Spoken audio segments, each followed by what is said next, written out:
Hey, shalom, shalom, everybody. Shalom, shalom. To the east, right? Call halal Yahweh, Ba'ashem, Yahweh Shai, Ba'ashem, Ba'akadash. Double honor to the apostles and elders of Great Millstone for preaching 100% truth to rule well. Peace and salutations to the hopeful elect. Shalom. This is Bakayar Amana. Bakayar means elect. Amana means indeed. The Most High Yahweh Ba'ashem Yahweh Shai wanted us to be confident of his spiritual power to deliver us out of the hands of our enemies, which are Esau, Edom, and all these goddamn heathen nations that want to keep us down. So, and oppressed, broke, doing drugs, and killing each other in the goddamn street. So, what I did today was, you know, I came up with, well, I didn't come up with it, but this is what was spoken by Benjamin Nothing Not a Jew, recorded at Fink's bar to Larry Fink, the CEO of BlackRock in Jerusalem in 1990. This is what Benjamin Nothing Not a Jew said about America, Babylon the Great, his great savior that he goes to save him, right? And those Israeli Amalekite converts, those Bolsheviks, right? Murderous thugs and bloodshedders. That's what the fuck they do. Okay, so I mean, if these Israeli, because I make this point on every video, if these Israeli were God's chosen people, right? Wouldn't they call upon the name of the Lord and be saved? Because the narrative of the Bible, when I read it, said that if they're Israelites, they would call upon the name of the Lord in sackcloth and ashes, and the Most High God, Yahweh Ba'ashem Yahweh Shai, would hear their prayers, and he would save them. There would be no need to call on a different nation of a bunch of weirdos talking shit out of the side of their fucking neck, talking about, we signed with Israel. Fuck all that bullshit. They could call upon the name of the Lord and be saved by him himself, right? This is what Benjamin Nothing Not a Jew said, okay? This is going to be something that is profound. America is a golden calf, and we will suck it dry, chop it up, and sell it off, piece by piece, until there is nothing left but the world's biggest welfare state that we will create and control. Wait a minute.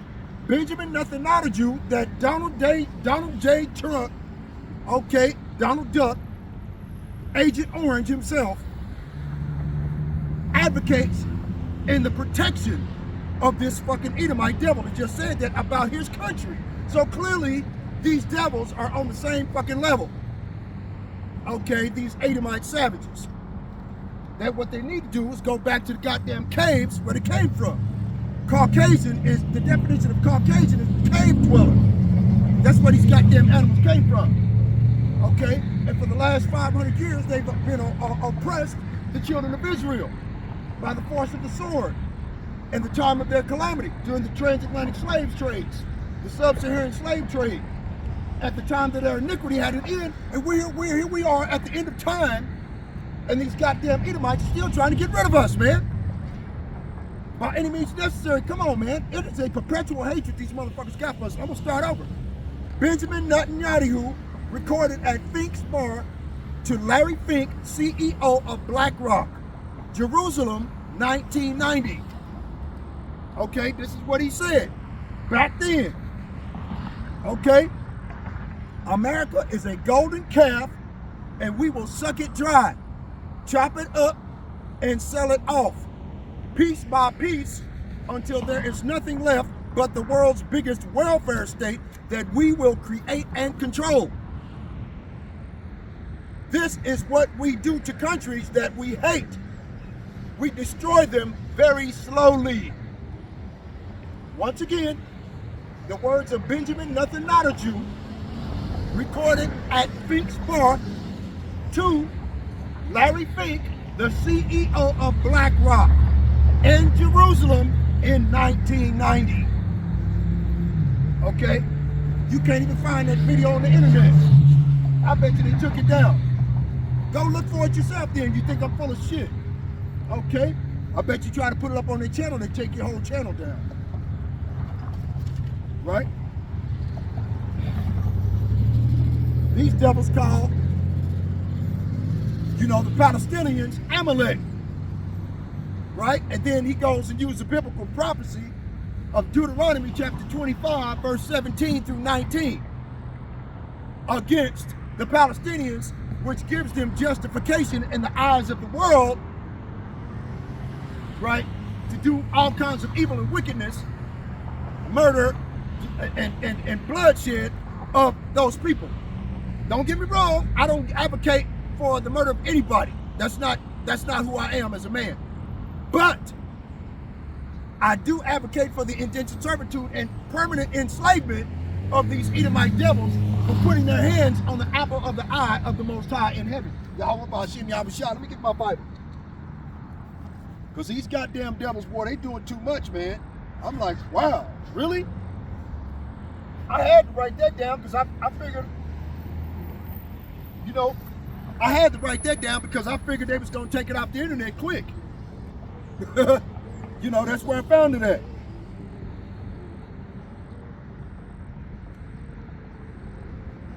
Right? Moses commands obedience, right? Deuteronomy chapter 4, verse 1. Now therefore hearken, O Israel, unto the statutes and unto the judgments which I teach you, for to do them, that ye may live and go in and possess the land which the Lord thy God, Yahweh Ba'Shem Yahushua, of your fathers, Abraham, Isaac, and Jacob, giveth you. Verse 2, ye shall not add unto the word which I command you, neither shall ye diminish aught from it, that ye may keep the commandments of the Lord your God, Yahweh Ba'Shem Yahushua, which I command you. See? Well, what does our people do? What does these goddamn Edomites have done? They took, out of the King James Version, 1611 King James Bible, they took the Apocrypha out. Now listen, there were 7 captivities on the face of the earth. The King James Version of the Bible today has an entire 13 or 15 books that are missing. That have hundreds of chapters in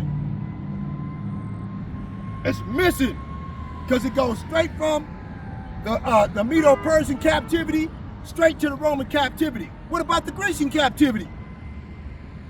That's how we became lost and not knowing who the fuck we are right to this day. Following in behind Greek mythology. Baal Peor, aka Jesus Christ, punk shit. Serapis Christus, blonde-haired, blue-eyed devil.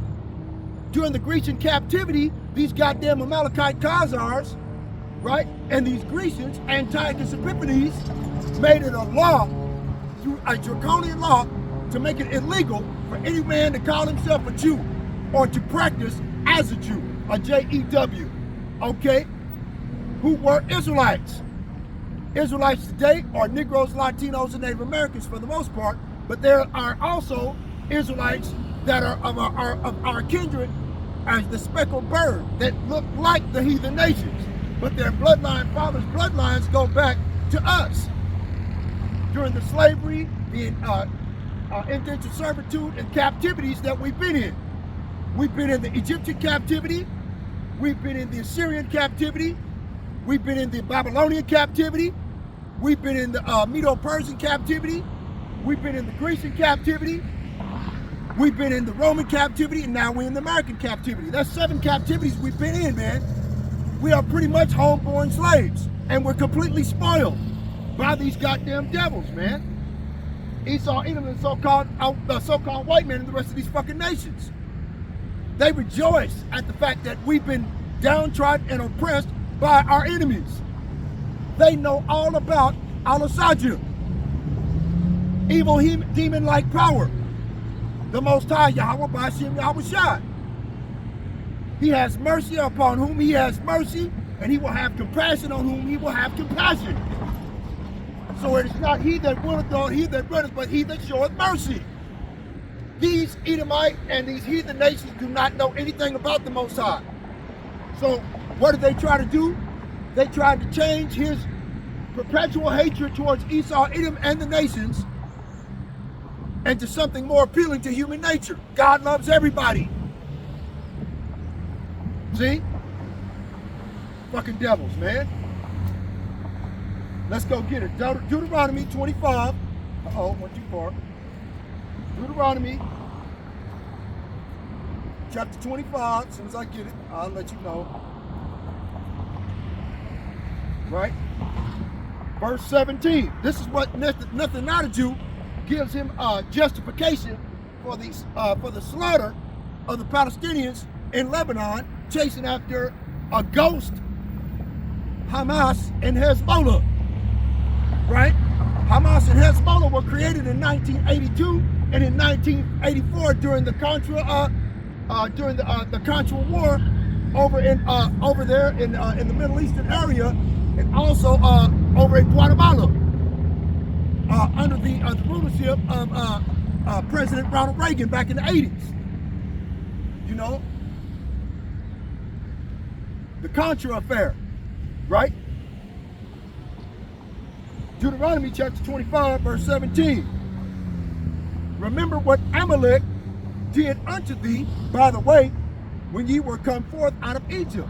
The motherfucking Amalekites are those Bolshevik Amalekite Khazars over there calling themselves the JEWs and are not. Benjamin Netanyahu is the leader of all of those motherfuckers calling themselves us. The only way you can be a Jew is that you have to be from the tribe of Judah. The tribe of Judah consists of Negroes. The son of the Most High God in heaven, Yahweh Ba'ashem Yahweh Shai, is a Negro. He's an Israelite of Israelites.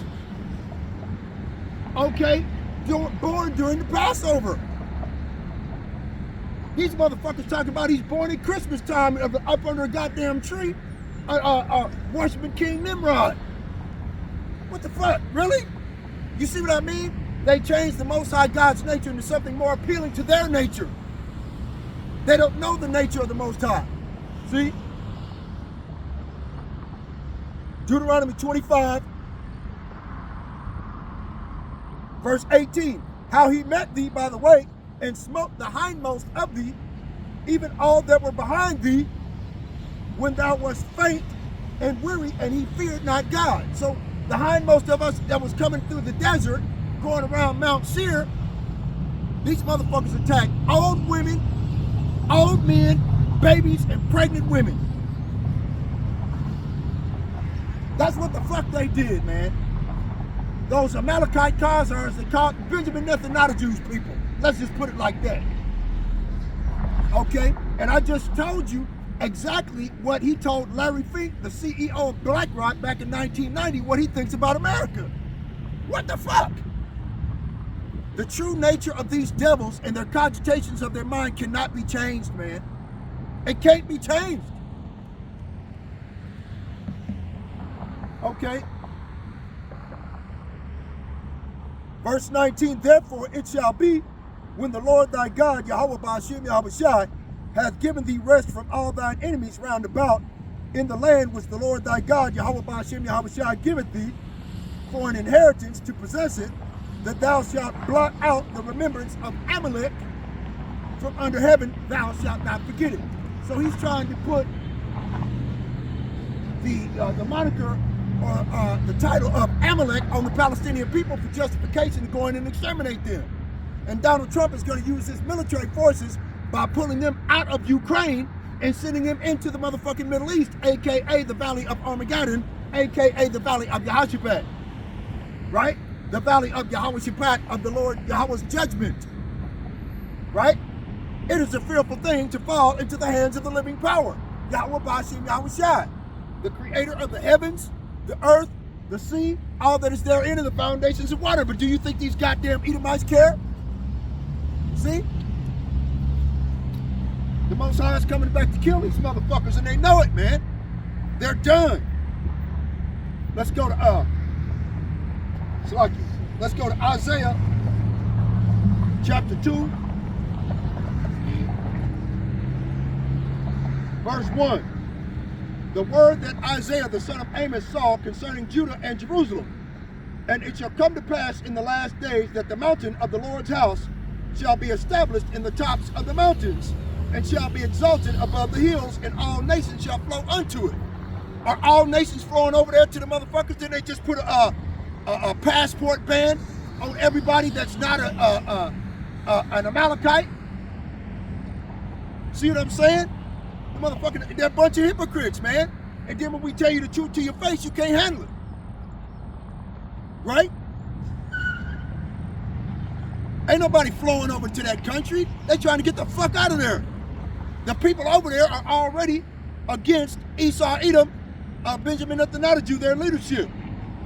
You know what it says in Isaiah 19, right? Isaiah 19:1, the burden of Egypt. Behold, the Lord rideth upon a swift cloud. This swift cloud is going to is a father ship 30 times the size of the planet Earth, that's going to fill up the entire sky, no matter how far you look. Okay, on a global scale. These goddamn devils are scared of that happening. So what they've done, my nephew sent me a video of a Project Bluebeam going out scaring different major cities about giant spaceships coming over large metropolitan complexes, just sit there scaring the shit out of people. Right? And the Project Bluebeam is infrared, so you can't see it when you look at it. The beam of wherever it's coming from. But if you look at it on the camera, right, on your phone, you'll see where the beam is coming from. See? They got too many fucking chinks in their armor in order to make their new world order come to pass. They're trying to do everything they possibly can in order to push their Novus Ordo Seclorum, their new order of the world. Okay, it ain't gonna work. But you can't tell these Edomites that. They're gonna keep trying until they succeed. Right? The doom of Egypt, right? Behold, the Lord rideth upon a swift cloud, and shall come into Egypt, Babylon, spiritual Sodom and Egypt, America, Lady Liberty, the land of indigenous Holocaust and home of the slaves, right? And the idols of Egypt shall be moved at his presence, right? Statue of Liberty and all these other false statues like they got on this goddamn Catholic church over here down the street. They got a crucifix sitting up there. That's a constant reminder that these goddamn Edomites crossed out the visage or the image of the Son of the Most High God. They just crossed it out. Fuck it. We don't want no nigger in there. We want our face up there with long flowing hair like a bitch, and everybody following in behind him with rosy lips and chapstick and some fucking red rosy cheeks, right? Caucasian Peckerwood. And all of these people up there, they sit up, that's what they do, man. Right?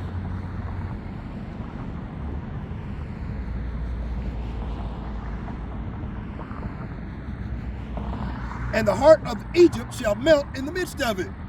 So when they see the chariots of the Most High God, Yahweh Ba'ashem Yahushai, coming in the clouds, 20,000, even thousands of angels, they're going to be scared to death. Oh my God, it's aliens! Ah! You know, they're going to be trying to take off quick, trying to go hide up under the nearest goddamn rock. Right? Going down in their basement and shit, looking out the window. Okay? Verse 2, and I will set the Egyptians against the Egyptians. And that's what's going on over there in the land of the Israeli Amalekite Bolshevik bloodshedders. Right?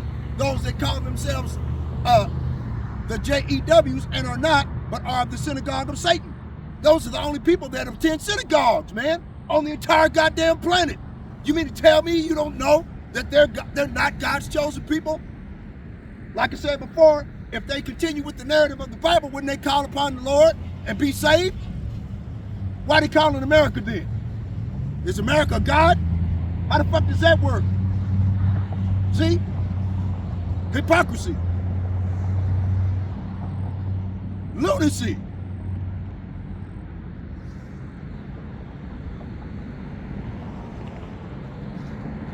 Right?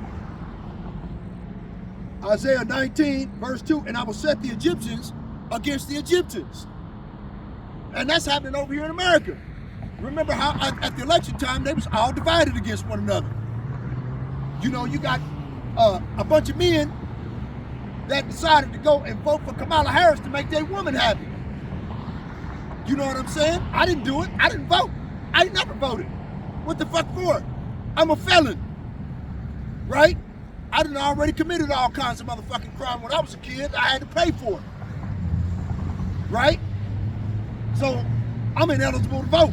Fuck it. I don't even know what the fuck they send me vote ballots for. I wasn't finna vote any goddamn way. I never have. Okay? So whatever you get done with that bullshit. But a lot of our so-called black men voted for Kamala Harris. Only 4% of blacks in America voted for DJ Donald Trump. You see, at the Electoral College, he was already decided and selected to be president. They didn't want no melanated skinned woman in there that don't know what the fuck she's talking about, for one. And for two, you got a brain dead Edomite that has advanced stages of Alzheimer's disease and dementia. Motherfucker don't know his ass from a hole in the ground. He don't know. He go this way off the stage. Well, let's go to stage this way. You know what the fuck, man? That's the leader of the free world, right? Come on now. And I will set the Egyptians against the Egyptians, and they shall fight everyone against his brother, and everyone against his neighbor, city against city, kingdom against kingdom. The only way that's going to happen is through martial law. Martial means warlike law. Martial law, warlike law. That means that through the Federal Emergency Management Agency, they're going to take over and suspend habeas corpus. Right? They're going to suspend posse comitatus. They're going to suspend that. Fuck it.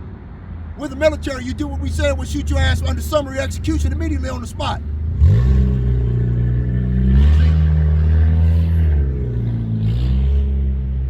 Verse 3, and the spirit of Egypt shall fail in the midst thereof, and I will destroy the counsel thereof, and they shall seek to the idols, and to the charmers, and to them that have familiar spirits, and to the wizards. Is this not what they doing right now? You got all the so-called nigger woman to end up, right? They going out here putting poison in their man's food because they sick and tired of it. You know, you got nigger women that go to church on Sunday and practice witchcraft during the rest of the fucking week. You see what I'm saying? I mean, come on, man. Then you got these, where they getting it from? They getting it from them goddamn Edomites that put that information on the internet. That's where they getting it from. Come on now. You know, nigga woman's stupid. She's simple and knoweth nothing, right?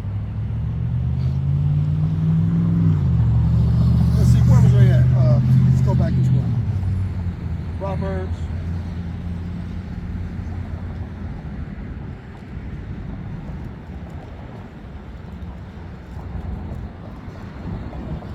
Yep.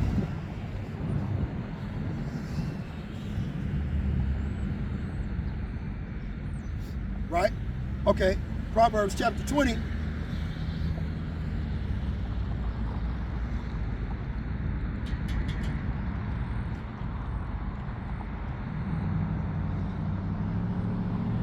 Right? So like it. Verse 5. Proverbs chapter 20, verse 5. Counsel in the heart of man is like deep water, but a man of understanding will draw it out. So the Most High Yahweh Ba'ashem Yahushua, in his infinite mercy and his love towards his people, the Israelites, right? This kindred, according to the flesh, right?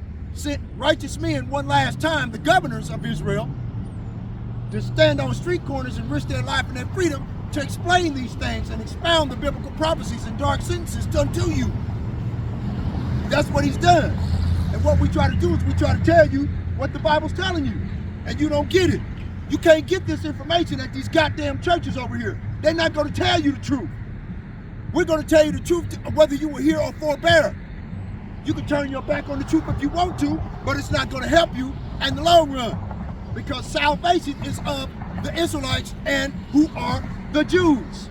The real Jews of the Bible are Negroes, because the only way that you can be a Jew is you have to be from the tribe of Judah. That's where the word comes from. It's not some made-up word. Okay? You have to be from the tribe of Judah in order to be a Jew. Them motherfuckers ain't from Judah. Judah are Negroes. Benjamin, nothing not a Jew, don't give a shit about America. He said he want to sell it off, chop it up, cut it up, and drain it dry. That's what he's in the process of doing right now. And then we try to tell the people, they don't want to fucking hear it.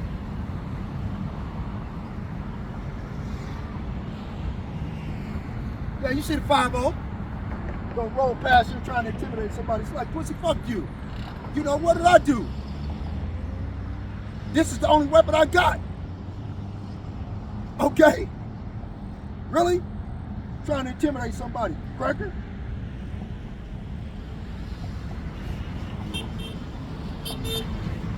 Right? What? Proverbs chapter 20, verse 22.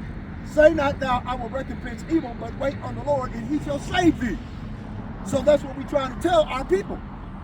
We try to tell him that the Most High Yahweh Ba'ashem Yahushua is going to come and save his people. Those of us that believe on the name of Yahweh Ba'ashem Yahushua. Those are the only people that are going to get out of here alive. Okay? Now, just because you know his name does not necessarily mean you're going to be saved. But you'd be better off knowing and calling upon that name to receive protection. In the meantime, you should rehearse the righteous acts found in Judges chapter 5, verse 11, which is to fear God and keep his commandments. We know you can't keep the commandments perfectly, it's impossible. But what we try to do is we try to get you to do what you can, to keep what commandments that you can. The grace and mercy that's been given you of the atonement blood of Yahushua that was laid down on that crucifix over there. A Negro, not a white man with long flowing hair and blonde hair and shit. That don't work. White folks ain't gonna never put their hands on another white man. They'll slap him on the wrist and give him probation. But a Negro, they'll goddamn kill him and chop his fucking head off. They'll shoot him to fucking death. That's perpetual hatred, man.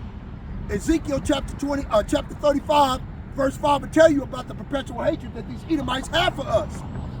It's perpetual from generation to generation. They tell their children that the Negroes stole our birthright. We didn't steal a goddamn thing, you sold it for one morsel of meat. Hebrews chapter 12, verse 16 says, lest any fornicator or profane person as Esau, who for one morsel of meat sold his birthright. For as you know how that afterward, when he would have inherited the blessing, he was rejected. Who rejected him then? The Most High God in heaven. That's who rejected his punk ass. And the motherfucker get mad at us and want to kill us for it. Take it out on us. See? We didn't supplant him for his blessing. Rebecca, his mother, told us to do that. And us being obedient to our mother, we did what she told us to do. Okay? Because we protested against it at the point. Go back and read the story yourself. Jacob said, my father will know that it is not me and I am not Esau, and he will curse me to my face. And his mother said, don't worry about it, just let me handle it. You just go get the venison that I told you to cook, and you cook it for your father. I'll cook it up for him the way he like it. You just do what I tell you to do. Right? So we were listening to our mother. It's not something that we came up with and supplanting Esau for his fucking blessing. We didn't come up with that idea. That was our mother, Rebecca, the wife of Isaac, Esau's mother. So you want to get mad at somebody, motherfucker, get mad at them and the nigga woman. But no, that's Eve. You have conspired with Eve in order to bring us down and destroy us. Son of a bitch. See, that's the reason why Esau Edom's got to be destroyed, man. He can't kill us off, so he turns our women against us. Coming up with abortion, right? Adultery. See?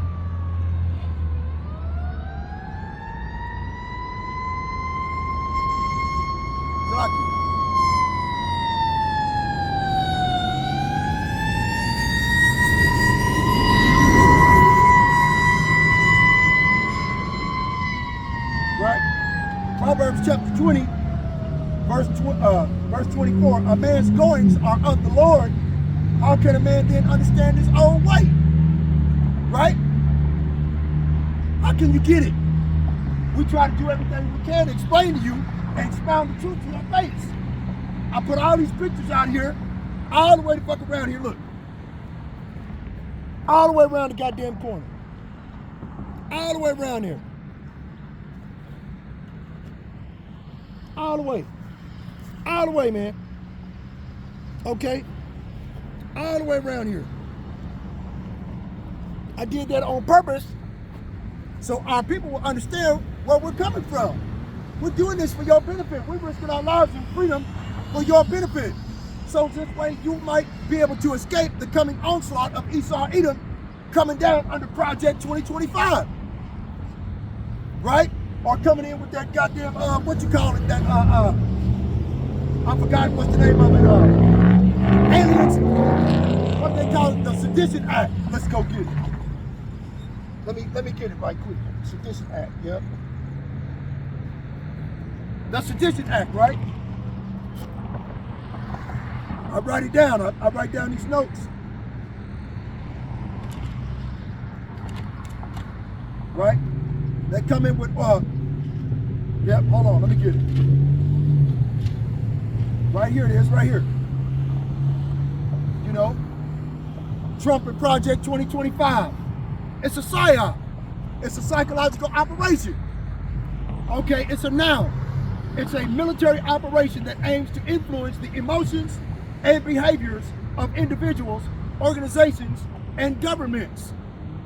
So these motherfuckers have been running a consistent psyop for 500 fucking years. Okay? Against all of the peoples of the world. Right? Psyops are non-combative operations that use a variety of communications media to achieve their goals. Right? So who's in control of mainstream media? Those Amalekite Khazars that call themselves the JEWs. Right? Like that woman said, I forgot her name, Adeline, I forgot what her name is. The Israeli chick, she said that the word the anti-Shem word, right? It's a trick. They said it's a trick.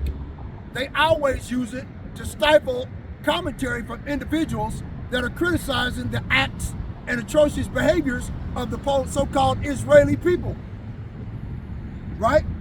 They call you anti-Shem, right? That's what the fuck they call you. How is that possible? You can call the so-called black man an anti-Semitic. That's bullshit. It's impossible. Fair use, right? Fair use.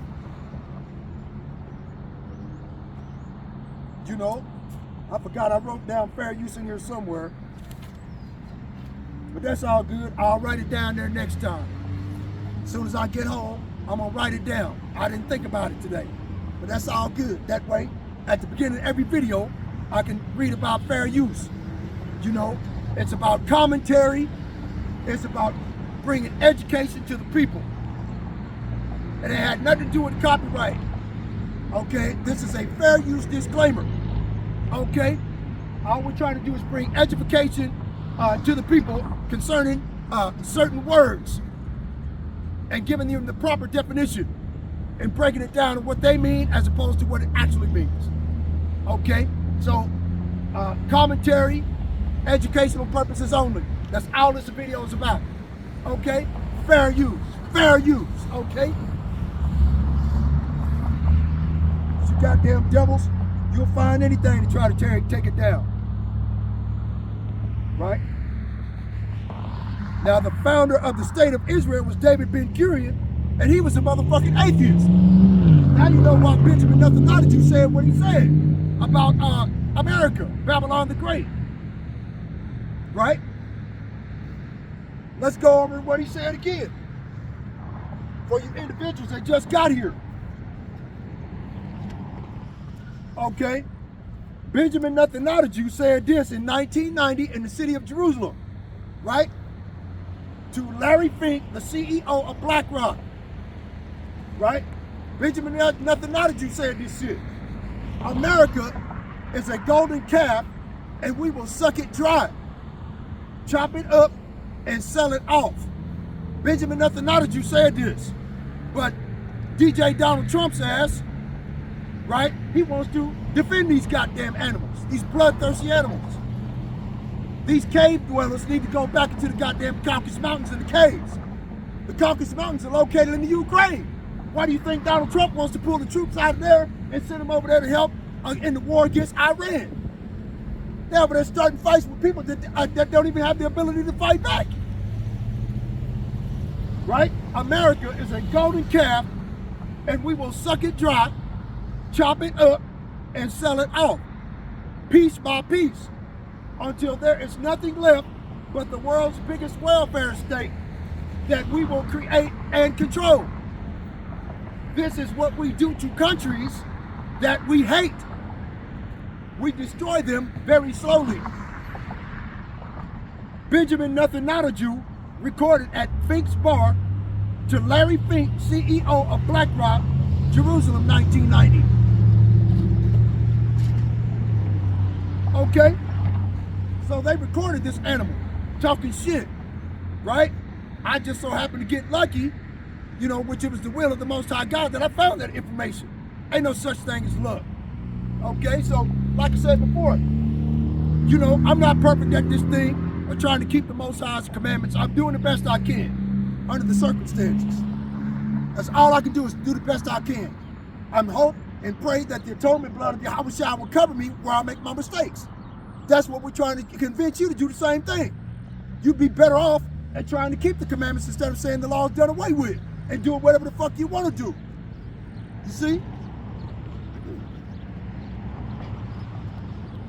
When asked about peace in the Middle East, the late president of Egypt, Gamal Abdel Nasser, stated, "The Jews will never be able to live here in peace because they left here black and came back white." Okay? I'm gonna make me another picture and I'm gonna blow it up where he actually said that so you can see what he looked like. Okay? And the excerpt what he said it right before it. I'm gonna just blow it up, 3 foot, 4 foot tall, make it 2 feet wide, 3 feet wide, so this way the people will be able to see this is what the president of Egypt said about these Edomite punks. Real talk.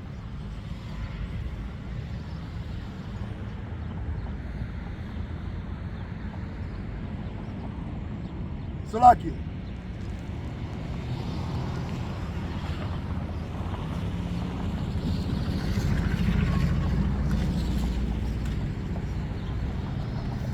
You know, a lot of these people are cultural Christians, right? They're anti-Christians, right? They're antichrists. They say that they love God, but they won't do nothing he said. Right? So like, they won't do nothing he say. Not one word. Let's get it.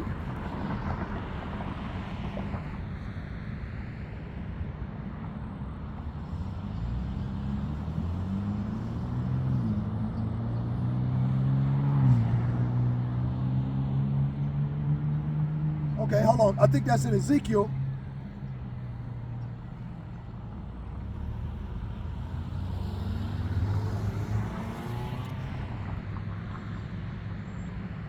Right? Let's do this. 2 Timothy chapter 4, verse 2. Preach the word, be instant in season, out of season, reprove, exhort with all long suffering and doctrine. And that's what we try to do for our people, man. But they're cultural Christians. They've been living a goddamn lie. Pseudoscience. Right?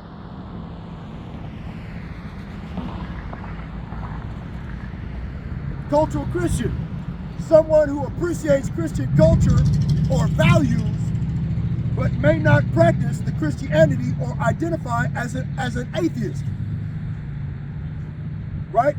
They may have become a Christian through baptism, attending church, or being a good person.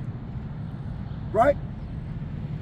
People identify as cultural Christians for a number of reasons, including family background, personal experiences, and the social and cultural environment in which they grew up. Right? See, so 2/3 of our people practicing cultural Christianity is going to get their ass killed. And that's what we try to do, is we try to convince our people to go back to being an Israelite. You better off. You know, you abstain from unclean foods, sacrificed unto idols. You see what I'm saying? Like I said before, I'm not perfect, but goddamn it, I'm working on it. I'd rather be caught doing the will of the Lord, which to work on being a better person, a spiritual Israelite, since I'm already one of the kindred according to the flesh. Skin is fine brass as though it's burned in a furnace, right? Since I'm already an Israelite in the flesh, for my kindred's sake, right?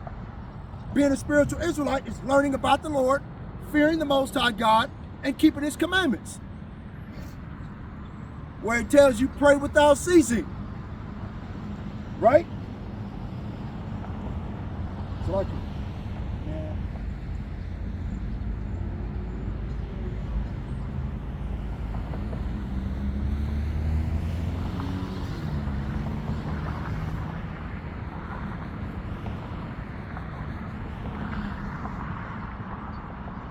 So like I said before, that's what we do. Second Timothy chapter 4, verse 3. For the time will come when they, being these cultural Christians, will not endure sound doctrine, but after their own lust they shall heap unto themselves teachers having itching ears. That's the reason why they go to church every goddamn Sunday. They got itching ears. They don't want to hear the truth. Like it tells you in Isaiah. Let's go get it.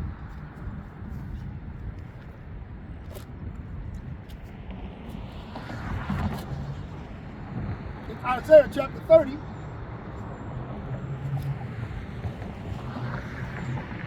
verse 9. Isaiah chapter 30, verse 9. Oh, well, let's start at verse 8. Now go and write it before them in a table and note it in a book, that it may be for the time to come forever and ever, that this is a rebellious people, lying children, children that will not hear the law of the Lord. And 2/3 of our people, they don't want to hear that they got to keep God's commandments. They want to do whatever the fuck they want to do. Committing adultery, dressing like hoes and thoughts, pussy popping, going out to the club, bringing home Tom, Dick, and Harry, Willie Lunch, Mick, and Sam sausage, right? Having fun, right? That's what they call it. Being a part of Esau's world that allows them to go off and do all kinds of wickedness. They call it having fun. Right? Verse 10, Isaiah chapter 29 or 30, verse 10 would say to the seers, see not, and to the prophets, prophesy not unto us right things, speak unto us smooth things, prophesy deceit. Right? They want us to prophesy that the world gonna keep on going, and Jeebus Cross, punk bitch superstar, gonna float down from heaven in a fucking dress and tell you how much he loved you. That's the punk shit they want us to tell you, that same bullshit that they regurgitating at these churches down there. They don't want to hear the truth. Right? This is what else they say. Isaiah chapter 30, verse 11. Get you out of the way, turn aside out of the path, cause the Holy One of Israel to cease from before us. Right? They don't want to hear what the Lord got to say. They don't want to hear it. 2/3 of our people are going to be cut off and die and be exterminated on this side because of their hard-headed and stiff-necked way of doing whatever the fuck they want to do. And it's going to get them destroyed, man.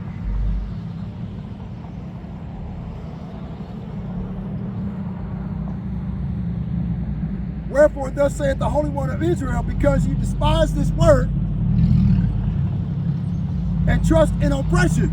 They trust Esau eating the white man.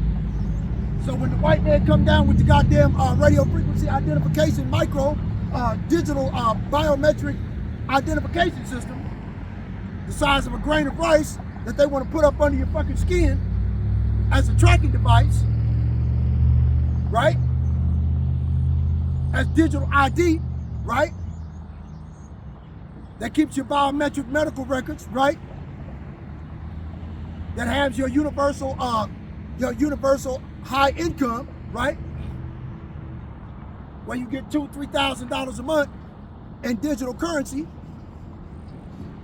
Biden bucks through FedNow and Swift, right? When they do that, they're going to be destroyed by the Most High Yahweh, by Hashem Yahweh Shai. They are our oppressors. They oppress us with taxes, on top of taxes. When you get paid, all your money's gone. You ain't got no money to take your family out to eat or to the movie. Nothing. You broke until another 2 weeks. That's another thing. The motherfuckers they keep back by fraud, crime. Let's go to James. The book of James. Sorry about being all over the place, everybody, but that's the way it come out of me. Okay? That's just the way it come out, man. James chapter 5, verse 1. Go to now, you rich men, weep and howl for your miseries that shall come upon you. So these rich motherfuckers, I seen a video of the brother Quawalia, GMS Quawalia. I seen his video, what was it, last night?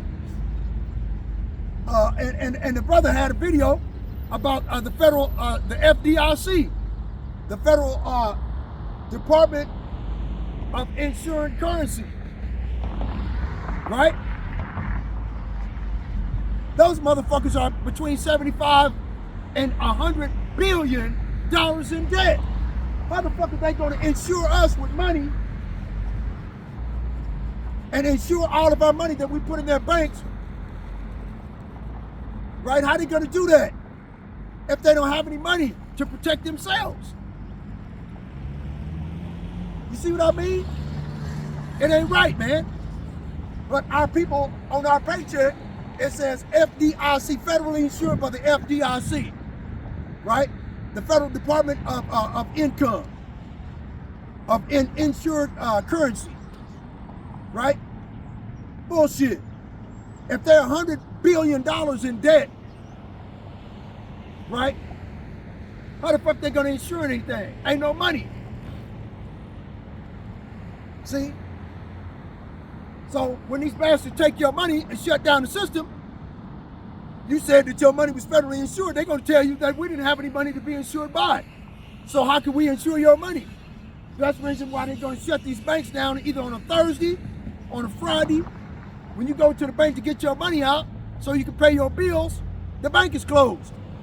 You wait till the next day, the bank is closed. You wait till Monday, the bank is closed. You wait till Tuesday, the bank is closed. You're gonna start asking questions, calling the news. That's what these devils do. You see what I'm saying? They're gonna betray you, man. That's what these Edomite devils do. 24 hours a day, 7 days a week, they tell you a goddamn lie to your face. Your riches are corrupted and your garments are moth-eaten. Your gold and silver is cankered, right? It's rust, galvanic corrosion, right? And the rest of them shall be a witness against you, and shall eat your flesh as it were fire. Ye have heaped together treasure for the last days, right? Are not these motherfuckers building deep underground bunkers, taking their money out of the bank, liquidating all of their assets in order to put it into cash, digital currency, Bitcoin, and taking it and moving the fuck out of the country? Look, what do you think Barack Obama and his boyfriend, Mike Obama, right? What do you think they did? They jumped on a private jet and took all of their different clothing, right? Suitcases, duffel bags, put them on a private jet and got the fuck out of the country. They liquidated all of their assets and they left. Where they go? Nova Scotia, Scandinavia, right? Scotland, Ireland, as far away from as many motherfucking thermonuclear explosions as humanly possible, where they got their deep underground bunker. They got a mansion underground, 10 or 15 fucking rooms, 2 or 3 or 4 bathrooms, an endless supply of water. They took all of their clothes, liquidated all their assets, and got the fuck out of Dodge. Right? Because they know under Donald Trump, he's going to enact the Project 25 under martial law and have FEMA come in and take over all of your local and federal law enforcement, state and local authorities. That's going to be replaced by military forces. Right? So they heaped all the treasure for themselves for the last days. See, they knew this was coming. They set America up for failure. If you call yourself an American, you proud to be an American with your goddamn chest stuck out, you're gonna be looking stupid when you ain't got no food to feed your family. When they stop bringing in oil and gas on them 18-wheelers. When they stop bringing in food and water and putting it on the shelves at the store. What the fuck you gonna do then? Your chest ain't gonna have so much air in it then. That's when you're gonna start kicking each other's door in, right? Behold, the hire of the laborers who have reaped down your fields, which is of you kept back by fraud, crieth, right? That's the point I was talking about. They hold your money back 2 weeks. When you get a job, right, you gotta put a week in the hole. The Bible says you pay a man a day's work for a day's wages, right? But you ungrateful, goddamn unrighteous devils, right? You hold a week back in the hole. Then he got to work another week. Then after that, he gets paid on the 3rd week. He got to damn near work a month for free before he get paid. Read it again. Behold, the hire of the laborers who have reaped down your fields, which is of you kept back by fraud, crieth. And the cries of them which have reaped are entered unto the ears of the Lord of Sabaoth. The Lord of Sabaoth, his name is Yahweh Ba'ashem Yahushua, the creator of the heavens, the earth, the sea, all that is therein, and the foundation of water. The heathen nations are scared to speak his name. They call him Alasaja. He evil demon-like power. Right? They scared to fucking death. So they came up with all these other false gods and idols. Columbia, Esther, Ishtar, Serapis Christus, aka Jesus Christ, punk shit. Every Sunday. That's what they preach. That's what they teach at church. Dressed up in a 3-piece suit with a tie. Giving you some bullshit feel-good doctrine. They don't want you to know the truth out of this book. They ain't gonna teach you nothing but a lie. The same lie that these Edomite devils taught them to tell you to your face. They're all 501c3 tax exempt. They have a spiritual muzzle on the truth. They refuse to tell you the truth. They ain't gonna do it.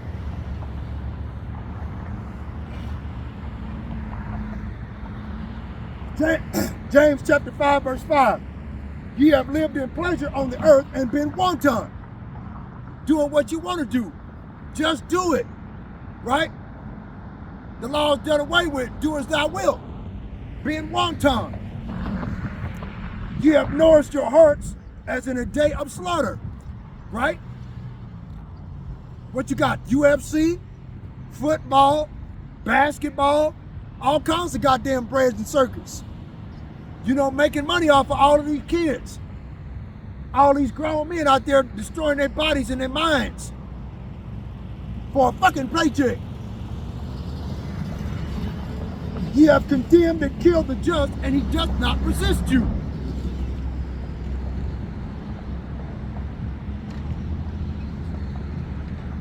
Right? So the Most High Yahweh Ba'ashem Yahushua is going to get you devils what you've done. Right?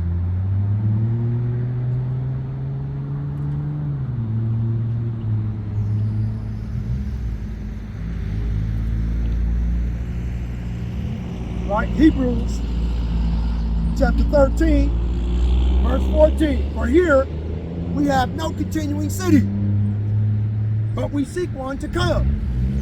See, we know that the kingdom of the Most High in heaven is going to be down here on earth.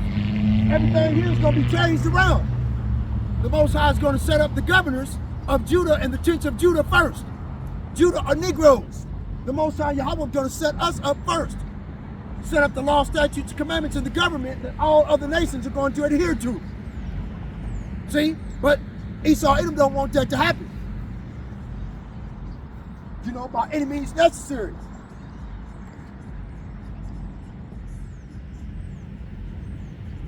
Right?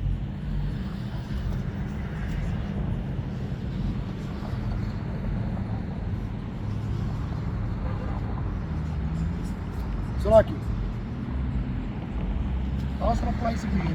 No big deal. Hold on. Let's go get Habakkuk.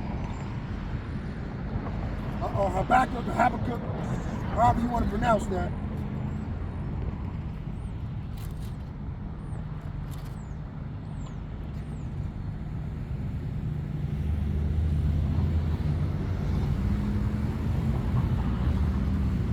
Chapter 2, verse 12.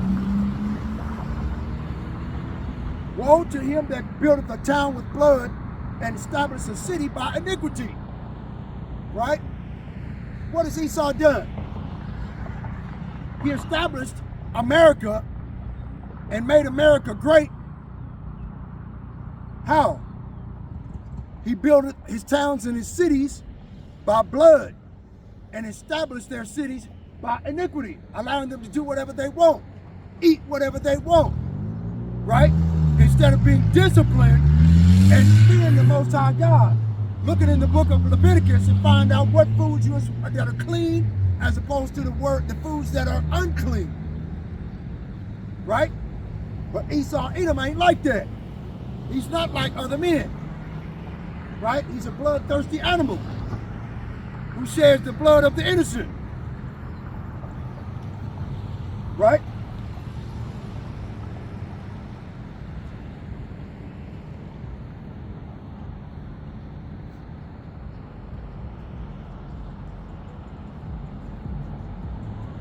You know, like I said before, he has all of these cities set up.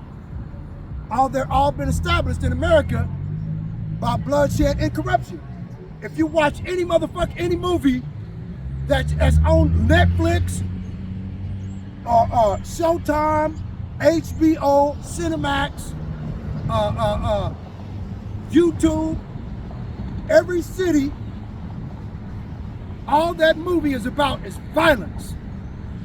Or somebody that's selling drugs and they want to continue to sell drugs, and somebody finds out about it and they try to put a stop to it. And there's nothing after that but violence.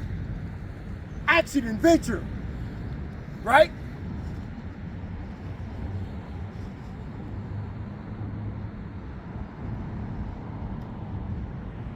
You see, sorrow awaits them that have built cities by murder and corruption. And Esau Edom know it, man. Why do you think he's trying to go into the deep underground bunkers, man? These motherfuckers know what's gonna happen. 2/3 of our people are gonna be cut off and down on this side, man. They know what's gonna jump off. They set it up. Let's go get Revelation chapter 18.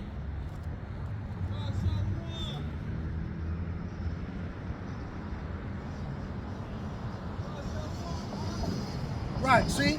Ezekiel 33, once more again. Let's go get it right quick. Pit stop. Talking about some Shalom, Shalom. You heard it? Let's go get it. Talking about some Shalom. Motherfucker won't do what the Lord telling you to, though. Right? Ezekiel chapter 33,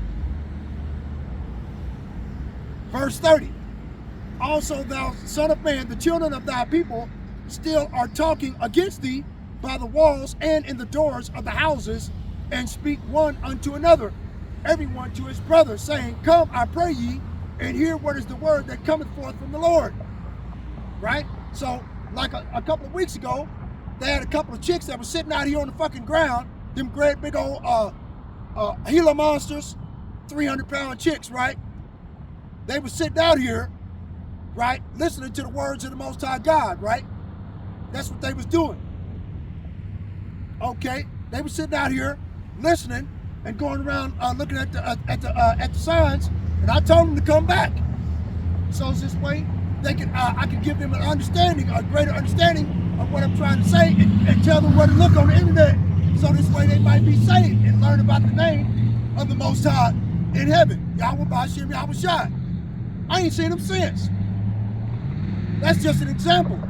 Every time these people go by here saying Shalom, God bless you, or whatever have you, they say that they have the word of the Most High God and they believe in it, but they won't do nothing he tells them. See? Ezekiel chapter 33, verse 31, and they come unto thee as the people cometh, and they sit before thee as my people, and they hear thy words, but they will not do them. For with their mouth they show much love, but their heart goeth after their covetousness. What is covetousness? I think I've got it in here too. Don't know. I think I got it.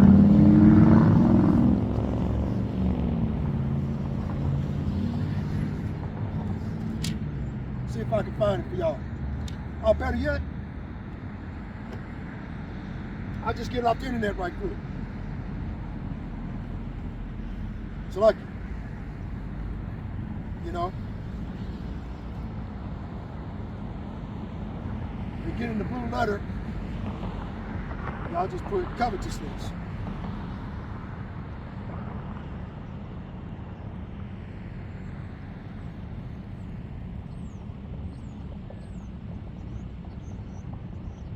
Oh, I misspelled it. So like you.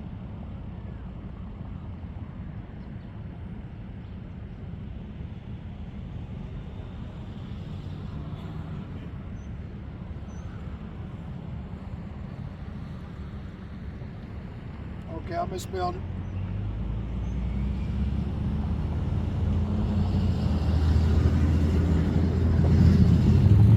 Right, hold on.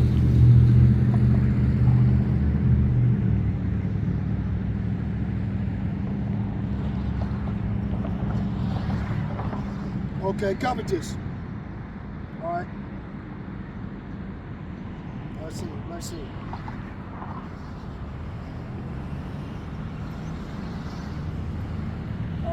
Let's go to Salakia. I'm trying to navigate Salakia. All right, let's go to Psalms. Okay. Let's go to Ezekiel, like I said. Oh boy, I tell you, man. Ezekiel, I don't know what I was trying. I'm like, damn, I got it right here. I'm tripping. Salakia, everybody.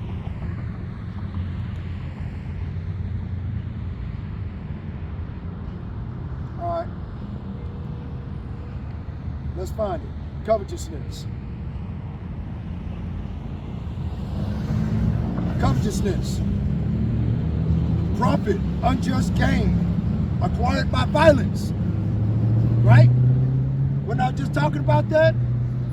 They make all of their movies, they put all of their covetousness, right, in the movies.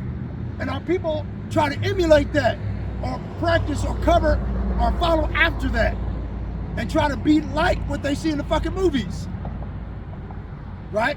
Like that movie what's his name, 50 Cent put out a few years back, talk about get rich or die trying.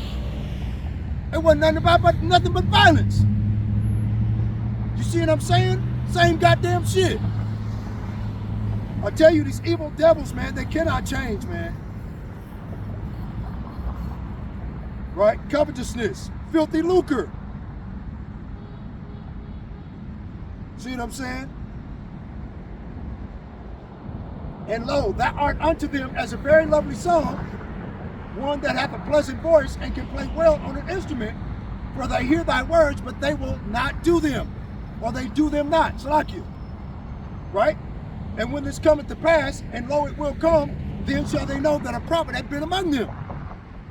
So 2/3 of our people, it's their destiny to be destroyed on this side because they refuse to keep the law, statutes, and commandments that the Most High God had told them to do. They ain't gonna do it. They want to do what they're doing. They like doing what they're doing. They like being evil and wicked.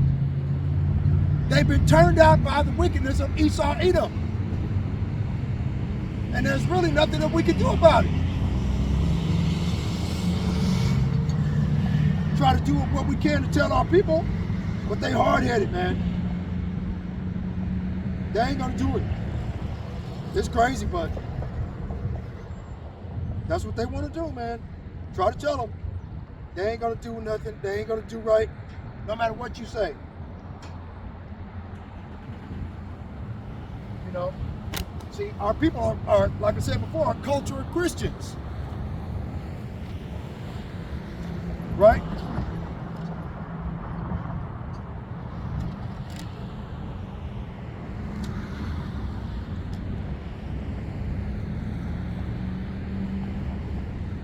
Right?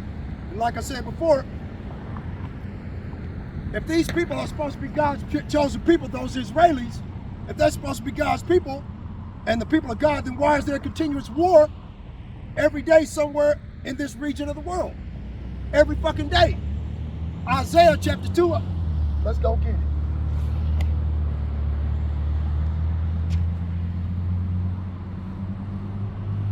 Isaiah. Let's get it. Hold on. Chapter 2. Verse 4. And he shall judge among the nations, and shall rebuke many people, and they shall beat their swords into plowshares, and their spears into pruning hooks. Nation shall not lift up nation against nation, neither shall they learn war anymore. Now, if we start up at the top, you'll understand where I'm coming from. So let's do that. Isaiah chapter 2, verse 2. And it shall come to pass in the last days that the mountain of the Lord's house shall be established in the tops of the mountains. Right? And mountains in the biblical scriptures are governments, major governments. Hills are smaller governments. Right? See, they don't learn these type of things at church. They go to church just to be seen, with them wearing their best and agreeing with every goddamn body. And they think that makes them holy or justify them in their wickedness. See?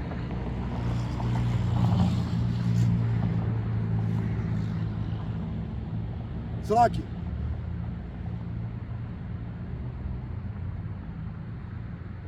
And shall be exalted above the hills, and all nations shall flow unto it. Right? Ain't nobody flowing over here to try to hang out with us or be with us, unless they become homeless and got put out in the fucking street, and the cheapest place that they can live is amongst the Negroes. Okay? That's about the only time you're gonna see a bunch of crackers in the black or barrio neighborhoods, because they got put out where they live, way out in the goddamn suburbs somewhere. Right? And many people shall go and say, come ye, and let us go up to the mountain of the Lord, to the house of the God of Jacob. And he will teach us of his ways, and we will walk in his paths.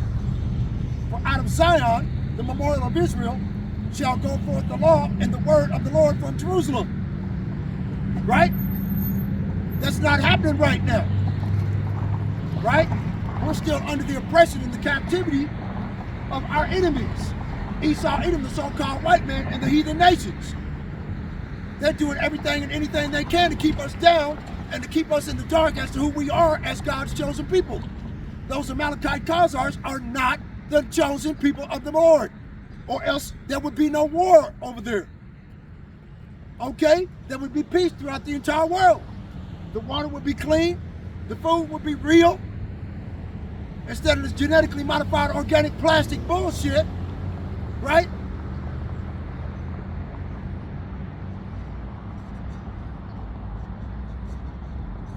You wouldn't have to drink water out of a fucking bottle. Okay? You could go into your faucet and water would taste great. See? Verse 4, and he shall judge among the nations. Where is the Most High going to do all this judging at? The Most High is going to judge all the nations in the valley of Jehoshaphat. Like I said before earlier in the video, Donald Trump going to pull all of the troops out of Ukraine to appease Vladimir Putin, and then he's going to put them over in the Middle East to fight against Iran. Vladimir Putin going to come in there and they're going to be trying to negotiate with one another, but it ain't going to work. Because the troops are going to be on the ground fighting against people that ain't got no reason to be fighting any goddamn way. But because Amalek, Benjamin Netanyahu, is over there causing problems, his own people want to impeach him and kick his ass out. But he's enacted the War Powers Act, and as long as he's at war, he gets to stay in office. So all he has to do is continue to keep pushing war and murder and genocide on all of the people. Fair use, fair use. This video is about commentary, criticism, and for educational purposes only. Fair use of the Copyright Act, what was it, 1968.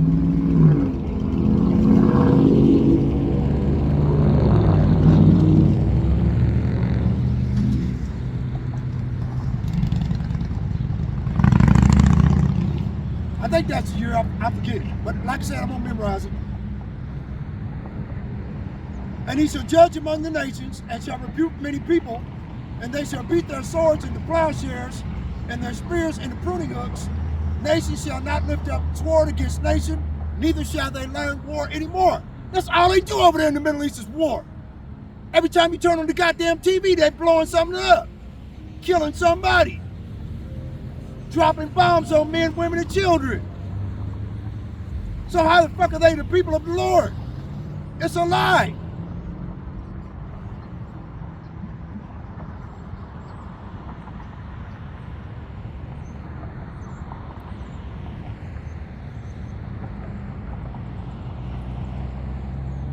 Right? So like Habakkuk chapter 2 verse 16. Thou art filled with shame for glory, drink thou also, and let thy foreskin be uncovered. Right? And the foreskin is your mainstream media. You're being uncovered. Like it says in Isaiah chapter 25 verse 7. The veil that has been spread over all nations and the covering cast over all people has been lifted. See? So your foreskin, white privilege and white supremacy, has been uncovered for what it actually is. For your doing this for the benefit of the world, your foreskin has been uncovered for what it actually is. Imperialism. Right? Colonialism. Right? Stealing of people's natural resources.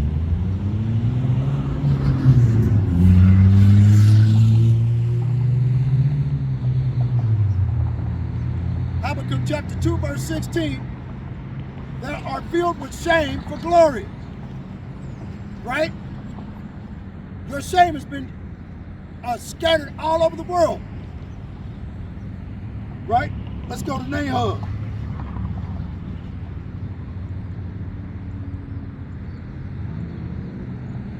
Nahum, chapter 3, verse 5. Behold, I am against thee, saith the Lord of hosts. Yahweh Ba'ashem Yahushua. Right? And I will discover thy skirts upon thy face. Your foreskin has been uncovered. Your skirts have been lifted. The veil over all people and the covering cast over all nations has been lifted. We see what you're doing. We know why you're doing it. Right? And I will show the nations thy nakedness and the kingdoms thy shame. The nakedness is the fact that you're not the people of the Lord. You're naked. You don't have a covering to cover you no more.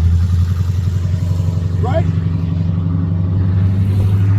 I will show the nations thy nakedness and the kingdoms thy shame.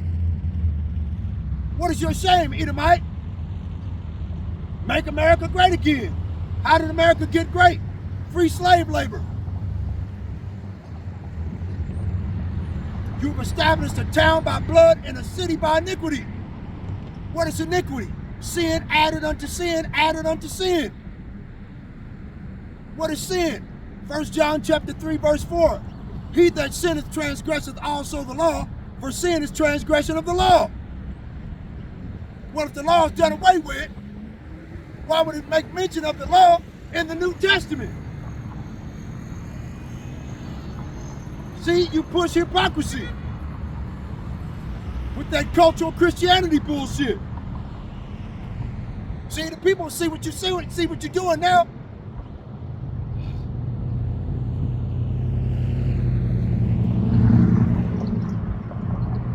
And I will cast abominable filth upon thee, and make thee vile, and I will set thee as a gazing stock. And every nation is looking upon those individual Amalekite Khazars that are over there bombing Gaza Strip, that are over there, men, women, and children that can't fight back. You're doing exactly the opposite of what you said, or what was said about you in the book of Deuteronomy, chapter 25, verse 17. You're doing exactly what the Amalekites did to the Israelites. Because you're doing the exact same fucking thing to the people in Gaza, Lebanon, and Iran. You're doing the exact same fucking thing. Psalms chapter 55, verse 19. The Most High shall afflict them, he that abideth of old, Selah. Why? Because they have no changes. Therefore they fear not the Most High. You goddamn Edomites don't fear the Most High. But he's going to show you why you should here very, very soon. I can tell you that. Or else you would not have made it against the law to look through the James Webb telescope to tell us what the fuck's going on in outer space. Alexa's already told the entire world on a TikTok video that there's an armada of intergalactic spaceships hurtling towards the Earth at light speed. Okay? You're fucked, Edomite. Your Voyager 1 spacecraft that you went out to measure space has seen it.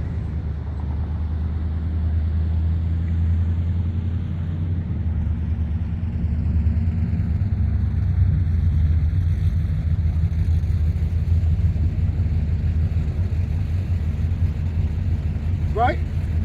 Nahum chapter 3, verse 19. There is no healing of thy bruise. Thy wound is grievous. All that bear the fruit of thee shall clap their hands over thee.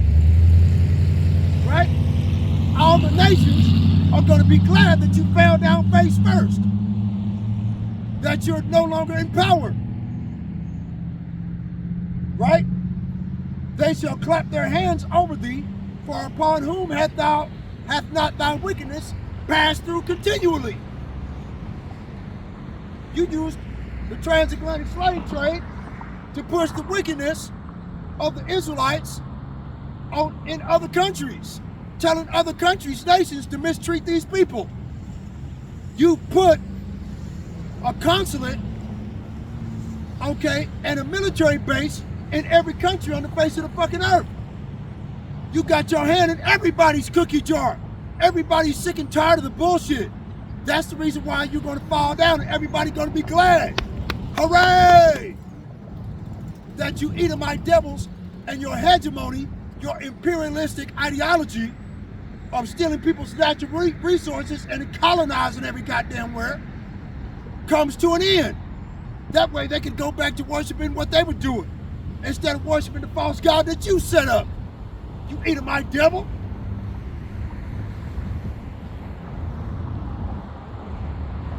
Then the governors of Judah, let's get it.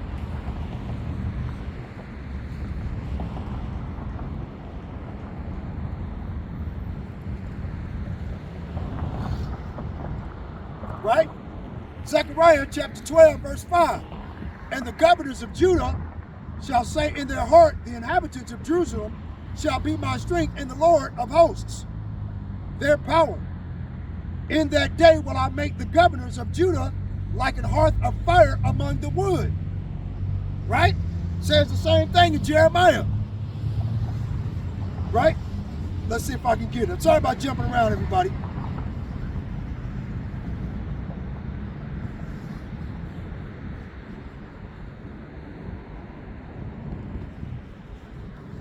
Right? Jeremiah chapter 5, verse 14. Wherefore thus saith the Lord, the God of hosts, Yahweh Ba'ashem, Yahweh Shai, Shartazabawath. Because ye speak this word, behold, I will make my words in thy mouth fire, and this people wood, and it shall devour them. Right? Now let's go back over here to Zechariah chapter 12, verse 6. In that day will I make the governors of Judah like an hearth of fire among the wood. Right? So the Most High has put his words in our mouth to destroy you and bring you down. Right? By explaining to the entire world who you are and what you've done. With the help of the Holy Spirit pushing the narrative that you're the devil the Bible speaks of, using the internet. Right? And like a torch of fire in a sheaf, and they shall devour all the people round about. And all the people round about is the tabernacles of Edom, and of the Ishmaelites, and of the Hagarenes, and of the Egyptians, and of the Philistines, right? AKA the Palestinians, right? And of Amalek, and of Tyre and Sidon, North and South Africans. Hell, that's everybody in BRICS nations and the United Nations, ain't it? That's everybody but us, right? And they shall devour all the people round about on the right hand and on the left. And Jerusalem shall be inhabited again in her own place, even in Jerusalem, right? And Jerusalem is a people before it's a place. So wherever Jerusalem is wherever the Israelites dwell, scattered amongst the nations, living as Gentiles in those heathen nations. The hood, the apartment complexes, the barrio, the reservations. Wherever the Israelites dwell, that is the Jerusalem of the Holy Bible. Not a goddamn city that Donald Trump said is. Right? And the Lord shall save the tents of Judah first, that the glory of the house of David and the glory of the inhabitants of Jerusalem do not magnify themselves against Judah.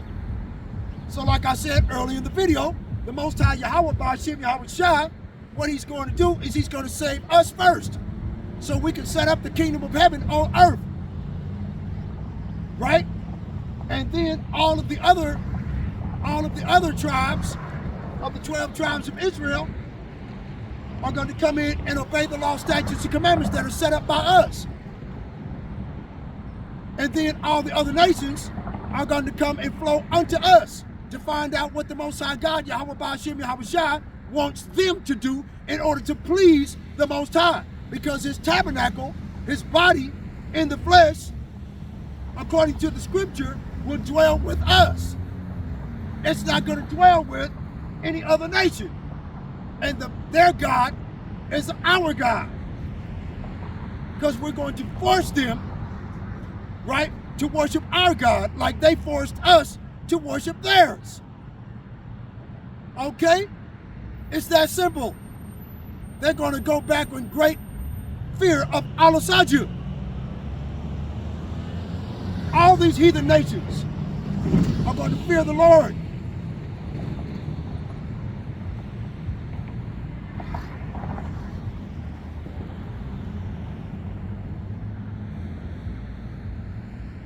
Right? Verse 10, Zechariah chapter 12, verse 10, or verse 9, Salakia. No. Okay, I missed one. Verse 8, Salakia. Zechariah chapter 12, verse 8.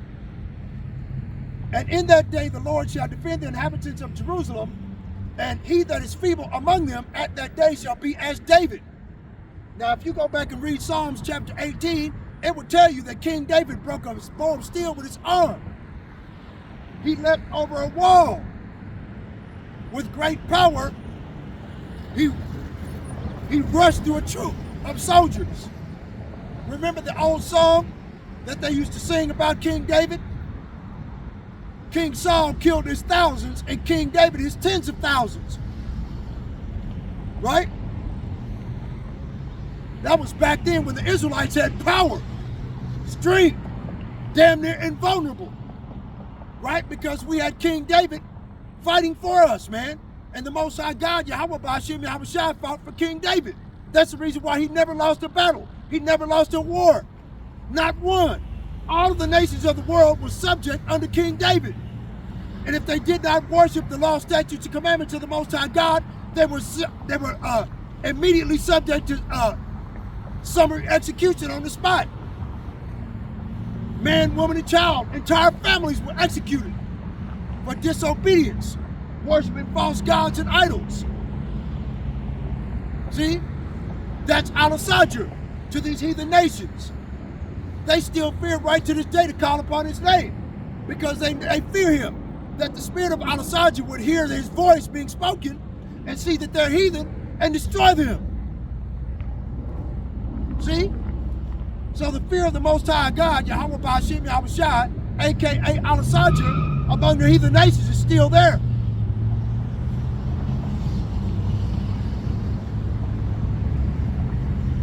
And the house of David shall be as the Most High, as the angel of the Lord before them. Right? And it shall come to pass in that day that I will seek to destroy all the nations that come against Jerusalem. And remember, 2 Maccabees chapter 5 verse 19 states that Jerusalem is a people before it's a place. Right? So any nation that comes against Jerusalem are going to be exterminated by us, the governors of Judah. Why? Because we're going to call upon the power of Jerusalem. And the power of Jerusalem is Yahweh Ba'ashem Yahushua, the creator of the heavens, the earth, the sea, all that is therein, and the foundations of water. Right? We're to call upon his name. Right? And be delivered. Like it tells you in Joel chapter 2 verse 32.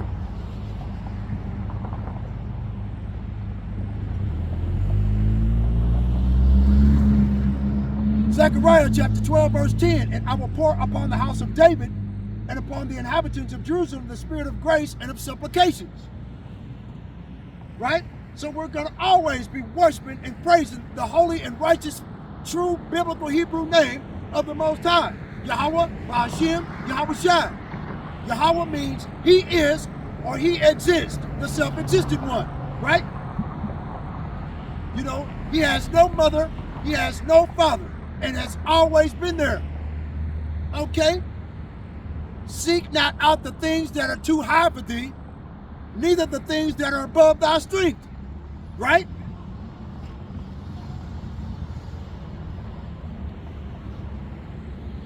And they shall look upon he whom they have pierced. Who did they pierce? Right? Let's go find out who they pierced. Maybe you'll get a clue.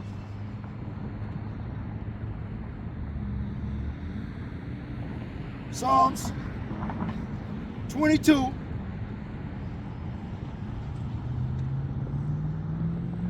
verse 6. But I am a worm and no man, a reproach of men and despised of the people. All they that see me laugh to scorn.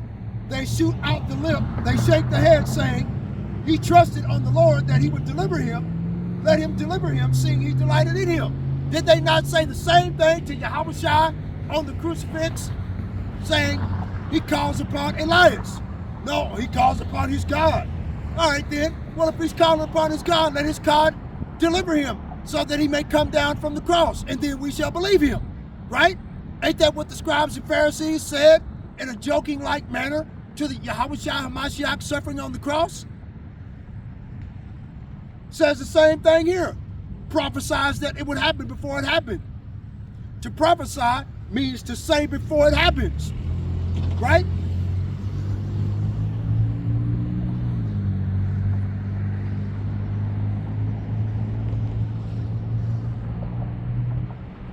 Right?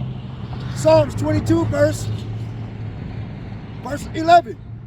Be not far from me, for trouble is near, for there is none to help. Ain't nobody gonna help 2/3 of our people. Ain't gonna fucking happen, man. 2/3 of our people are gonna be left here melted because they refuse to keep the law, statutes, and commandments to the best of their ability, to even try. So the Most High has to destroy them, or else he is not who he says he is. They must be punished for being hard-headed and stiff-necked even to this day.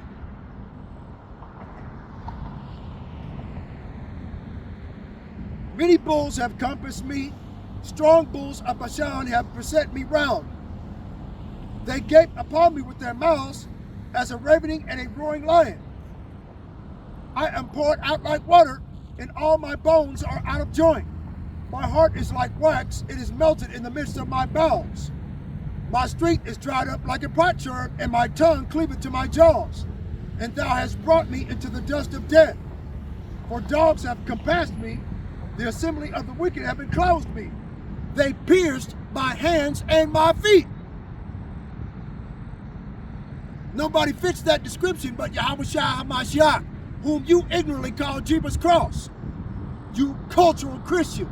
You anti-Christian. Right? One blonde, worshiping a long-haired, blonde, blue-eyed white man, leprous fucking devil. The gay boyfriend of Leonardo da Vinci. Every Sunday you go to a fucking church and worship this punk. He ain't finna bust a goddamn grape in a fruit fight.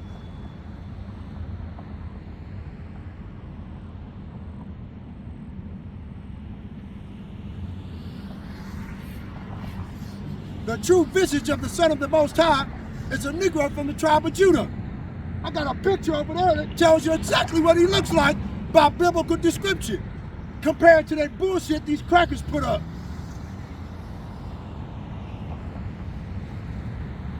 Look all well-dressed, well-set hair, going into the cigarette shop to smoke a goddamn cigarette. This is what I'm talking about. 2/3 of our people, no matter what God they worship, is going to be cut off and down this side, man, because they will not fear the Lord. If she had any true fear of the Lord, she'd have never went into a goddamn cigarette shop to put some shit in her body that was not supposed to be there. Our women have no fear of the Lord.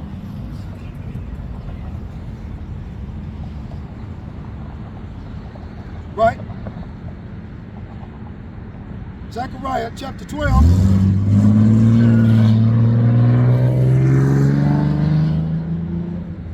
Zechariah chapter 12, verse 10. And I will pour upon the house of David and upon the inhabitants of Jerusalem the spirit of grace and of supplications, and they shall look upon me whom they have pierced, and they shall mourn for him as one mourneth for his only son, and shall be in bitterness for him as one that is in bitterness for his firstborn. Right? Because if you lose your firstborn son, your heart gonna be broken. Right?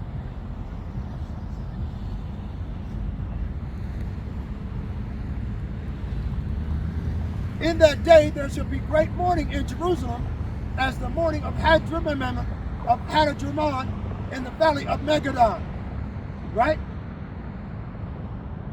So the Most High Yahweh during this time is going to send the spirit of division.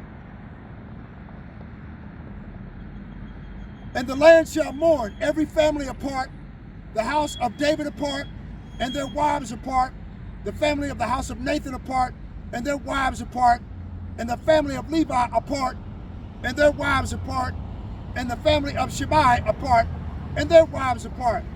All the families that remain, every family apart, and their wives apart. Okay? So the Most High sent his son to send the spirit of division amongst us, right?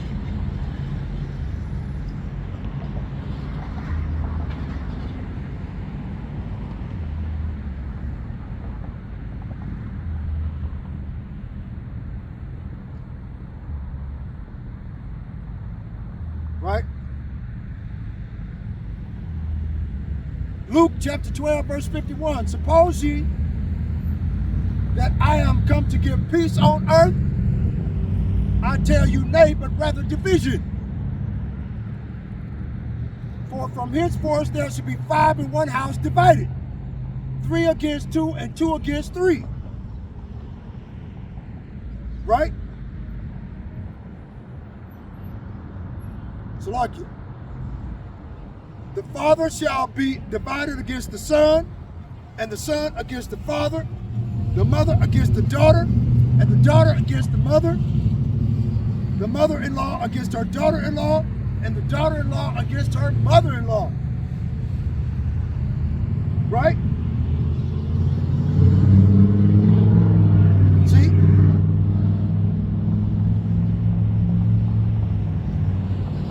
And he also said to the people, when you see a cloud rise out of the west, straightway you say, there cometh a shower, and so it is. In other words, you look outside and say, yeah, I think it's going to rain today. And it might rain. Right?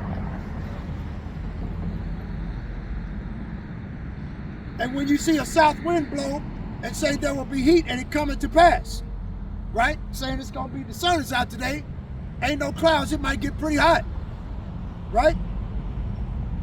Ye hypocrites, ye can discern the face of the sky and of the earth, but how is it that ye do not discern the times, the sign of the time? Right? They go to church right now, trying to figure out what time they're in. But they refuse to seek out the mouthpiece of the Lord, to go unto the, let's see if I can find that.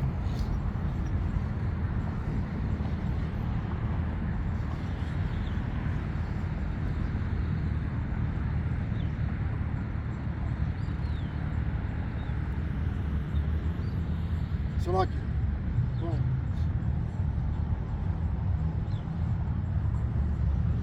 So let's go to I'll just go somewhere else. Micah chapter 2, verse 1. Woe to them that devise iniquity and work evil upon their beds. Right? Getting back to Esau, Edom, the so-called white man. Who works iniquity and work evil upon their bed? Who is that can't sleep at night unless they cause something to fall? Esau, Edom, the so-called white man. He can't help himself. He gotta destroy somebody, or else he can't sleep at night. He gotta cause a division amongst somebody in order to feel good about himself. Right?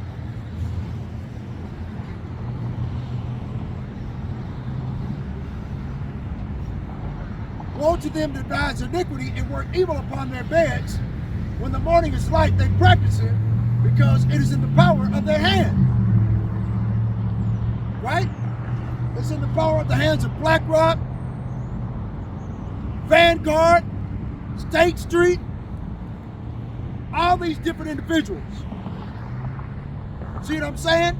And a lot of people don't get it.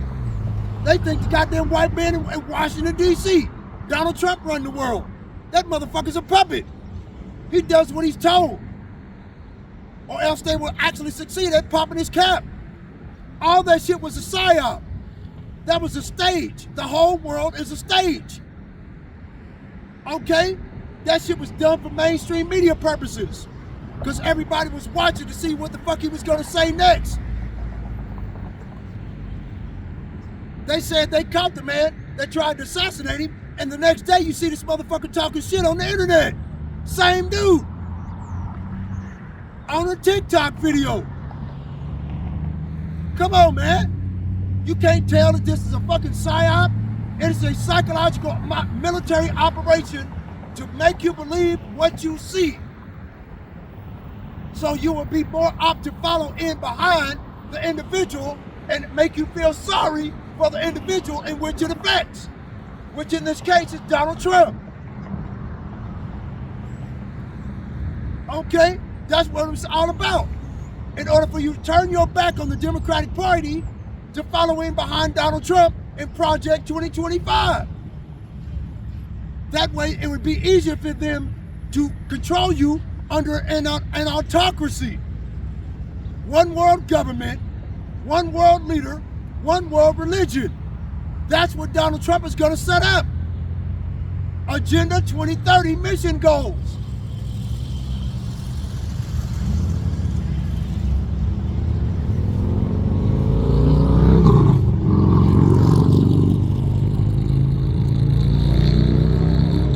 And they come in fields and take them by violence. Who takes anything by violence from somebody? Esau, Edom, the so-called white man, the devil the Bible speaks of. That motherfucker will take the gold filling out of your teeth. Okay? That's who he is, man. He does not change.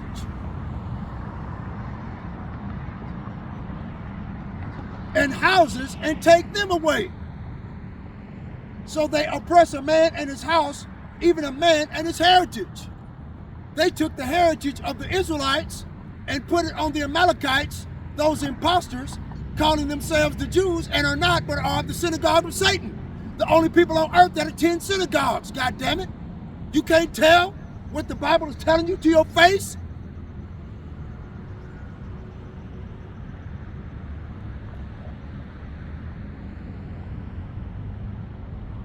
Okay.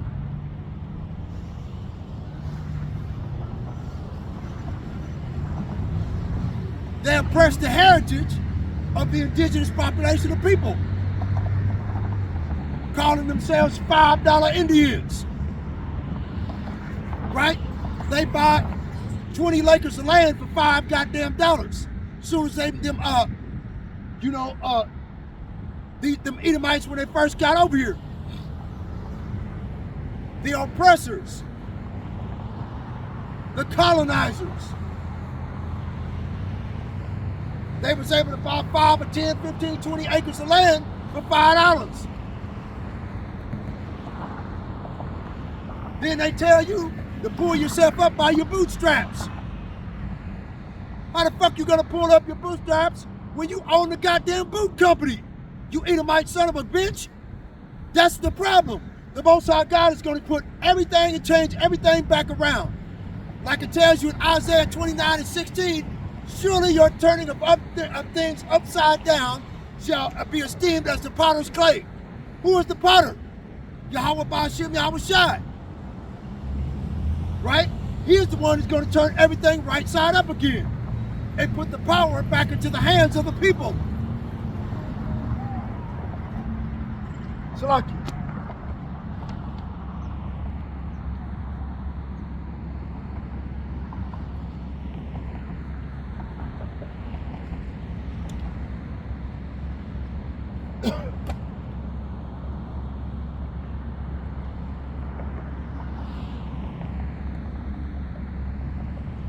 Verse 3, Micah chapter 2, verse 3. Therefore thus saith the Lord, behold, against this family do I devise an evil from which ye shall not remove your necks, neither shall ye go haughtily, for this time is evil. And the evil time they're talking about is the time of Jacob's trouble. Right? Where Jacob, Negroes, Latinos, and Native Americans of the 12 tribes of Israel, because remember, Jacob wrestled an angel and prevailed against him. And the angel changed his name from Jacob to Israel. And Israel had 12 sons, about 4 different women. Leah and Rachel, who were sisters, the daughters of Laban, Jacob's uncle, the father of Leah and Rachel, Jacob's wives, the brother of Rebekah, Jacob's mama, right? Like it says in the scripture, the Bible is a book of mourning, lamentation, and woe.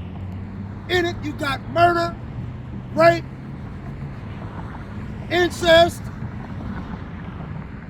right? Pillaging, genocide, injustice, right?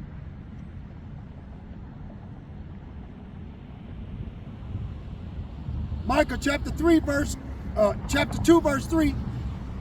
Therefore, thus saith the Lord of hosts, Behold, against this family do I devise an evil, from which ye shall not remove your necks, neither shall ye go heartily, for this time is evil. Jacob's trouble. Jeremiah chapter 30, verse 7. Alas, for that day is great, so that there is none like it. It is even the time of Jacob's trouble, but he shall be saved out of it. How is Jacob going to be saved out of Jacob's trouble? The elect of the house of Israel. Let's go get it. Isaiah chapter 10, verse 20. And it shall come to pass in that day, Jacob's trouble, the day of evil, that the remnant of the house of Israel and such as are escaped out of what? Jacob's trouble, of the house of Jacob, shall no more again stay upon him that smote them. Who smites us every day?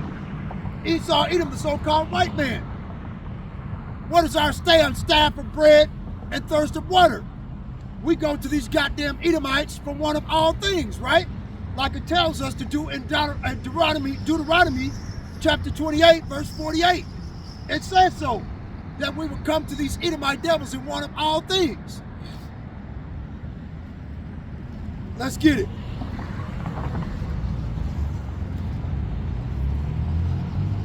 So we will no longer stay upon Esau, Edom, the so-called white man that smites us 24 hours a day, 7 days a week, right? Putting all kinds of poison in our food, in our bath water, in our shower water, right? In the hood, putting pork, shrimp, crab, and lobster on the shelves in our grocery stores, all unclean foods, filthy water, anything to destroy us and keep us away from our power. The Most High God in heaven, Yahweh Ba'ashem Yahweh Shai, by any means necessary, right? Deuteronomy 28 and 45. Moreover, these curses shall come upon thee and shall pursue thee and overtake thee. Why? Till thou be destroyed. Because thou hearkenest not unto the voice of the Lord thy God, Yahweh Ba'ashem Yahweh Shai, to keep his commandments and his statutes which he commanded thee. So that's what we do. We practice keeping the law, statutes, and commandments. It's called rehearsal. We're rehearsing the righteous acts. The Most High God says the whole duty of man is to fear God and keep his commandments. The only people he calls men are Israelites, kindred according to the flesh, not spiritual Israelites of these fucking Gentiles, these heathens. These devils go to church and worship a white man that looks like them. They worship themselves. The Bible tells you by biblical description what the Son of God looks like. Revelation chapter 1, verse 14. And his hair of his head were white like wool, as white as snow. The only people that have woolly hair are Negroes. And his skin as fine brass as though it's burned in a furnace. The only people, if you take fine brass and put it in a furnace, you're going to come out with copper-colored people that look like me. Right? Negroes. That's what these Edomites don't want you to know.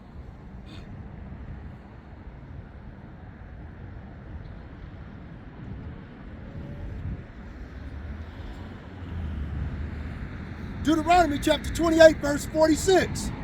And they shall be upon thee for a sign and for a wonder, and upon thy seed forever. Why? Because thou servest not the Lord thy power with joyfulness and with gladness of heart for the abundance of all things. Right? They'd rather worship a goddamn white man with long flowing hair like a bitch. Call him Jesus Christ. Right? The letter J came out 500 years ago. If the man that was crucified 2,000 years ago, that leaves a gap of 1,500 years, his name was not Jesus.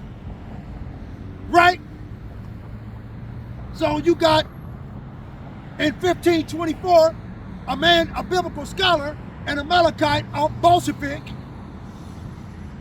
Russian, one of these Edomite devils by the name of John Trissino, created the letter J and added it into the English vernacular. Before then, the letter J never existed. In 1524. This year, 2024, is the anniversary of the letter J. Okay? What the hell? 500-year anniversary, they've been celebrating that the name of the Lord is Jesus for 500 years. The man that was crucified was 2,000 years ago. There's a gap there of 1,500 years, people. Think about this thing. That's the reason why our people say that the book was made by the white man. No, it wasn't. These goddamn devils stole this book from us. They took words out of this book. This is what's going to happen to individuals that take the words out of the book.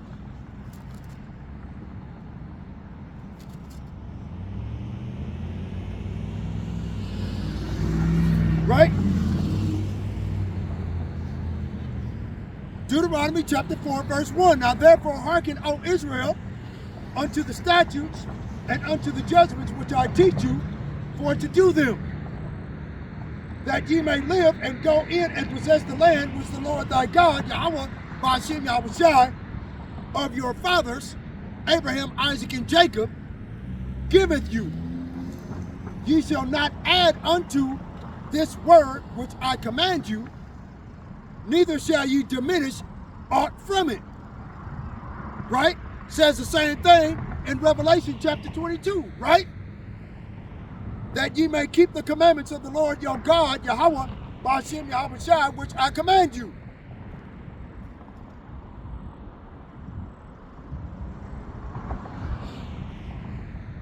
Right?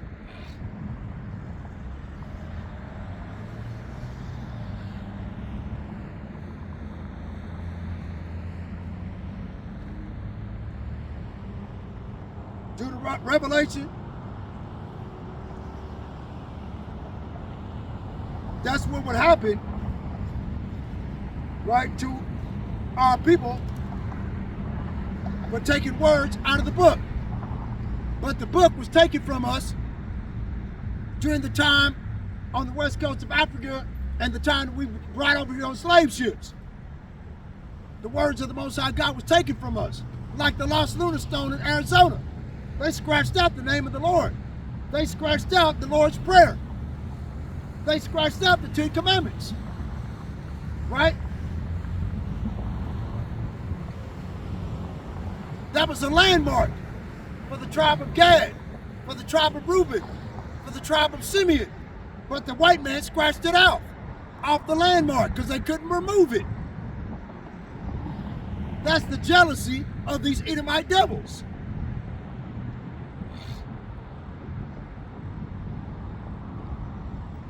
And my point, Deuteronomy chapter 28, verse 48.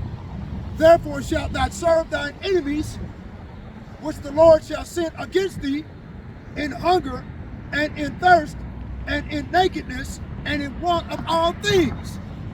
Right? And he shall put a yoke of iron upon thy neck, till he have destroyed thee. Right? Is this not what the Most High God had done to us as his people?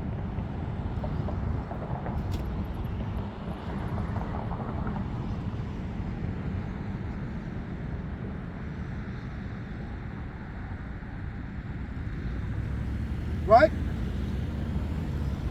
Isaiah chapter 10, verse 20. And it shall come to pass, these are the individuals that are going to be saved. In that day that the remnant of Israel and such as are escaped from what? Jacob's trouble, right?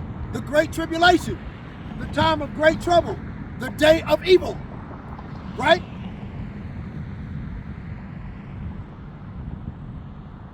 From the house of Jacob shall no more again stay upon them that smote them.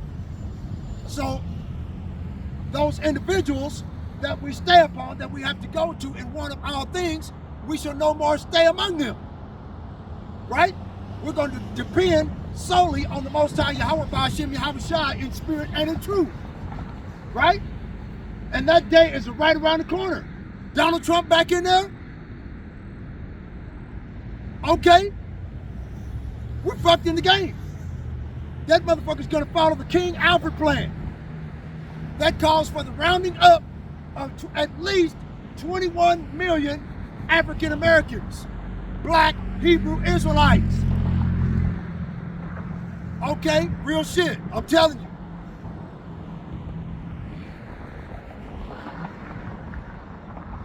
Right? But shall stay upon the Lord, the Holy One of Israel, in truth. The remnant shall return, even the remnant of Jacob unto the mighty power. For though thy people Israel be as the sand of the sea, yet a remnant of them shall return. Right?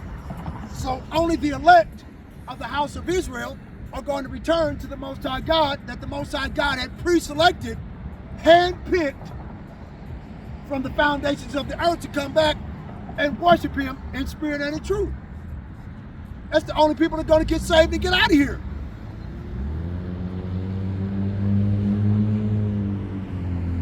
So like you.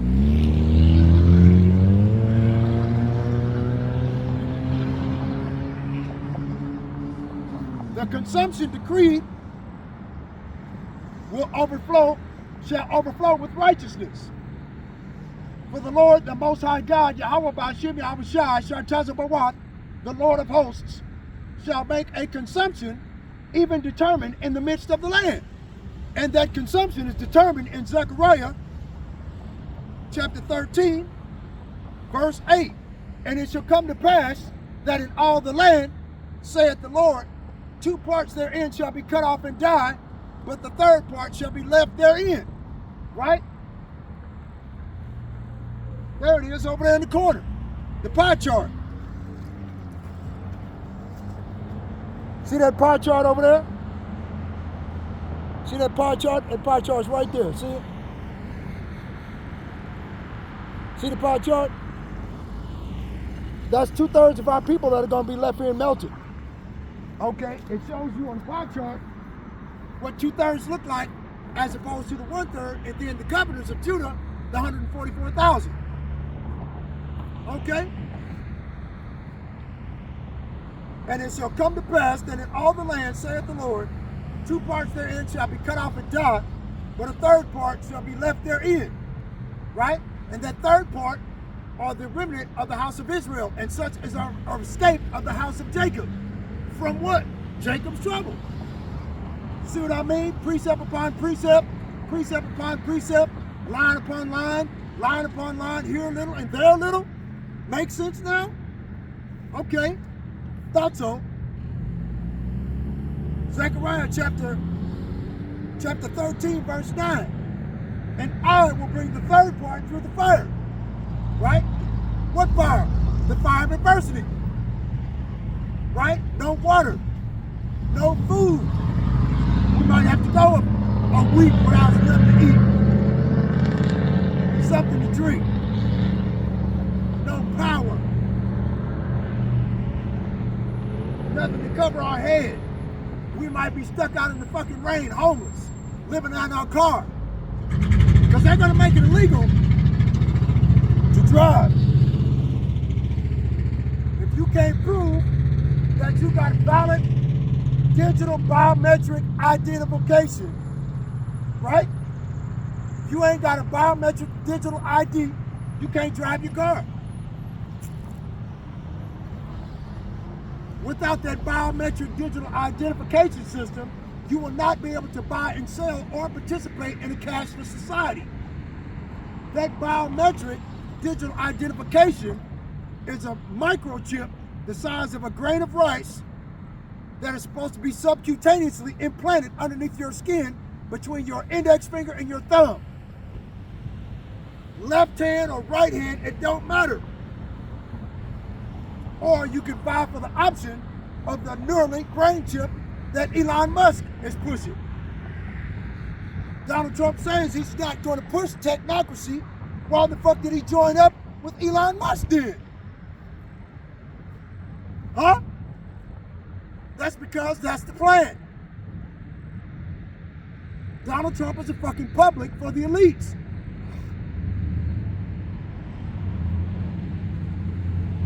Who are the elect? Let's finish this. And I will bring the third part through the fire, and will refine them as silver is refined, and I will try them as gold is tried. How is silver refined and gold tried? In fire. You melt it off, melt it down to its basic element of gold, and you skim off all the top of all the scum, of all of the impurities. Then you pour it into a mold, and you shine it up, and you look like a reflection of yourself, right? That's how you know you have pure gold. You do the same thing with silver. You melt down the silver down to its basic element of silver, and scrape off all the scum off the top, which is galvanic corrosion, rust, okay, which is equivalent to sin and iniquity. You scrape off all the sin and iniquity, all of the distrust of the Most High. You scrape off all of the scum of wickedness and sin. The Most High pours you back into another mold as a righteous man. Wait till you cool off during your transition period, right? And then he shine you up, meaning that you call upon his name, he will deliver you. And when he shines you up, he'll put you in a body and change you from corruption to incorruption, and from mortality to immortality, where you will be changed into another meaning of what it means to be a man. You will be Superman, superhuman, right? Superhuman, extraterrestrial. Right now you're terrestrial. You're made from the elements of the earth. You're made from the dust of the earth underneath your feet, right? So you're subject to the sins and iniquities of the heathen nations that rule over you, right? But only the elect of the house of Israel are going to come out from learning all of the wickedness of these heathen nations and go back to keeping the law, statutes, and commandments of the Most High.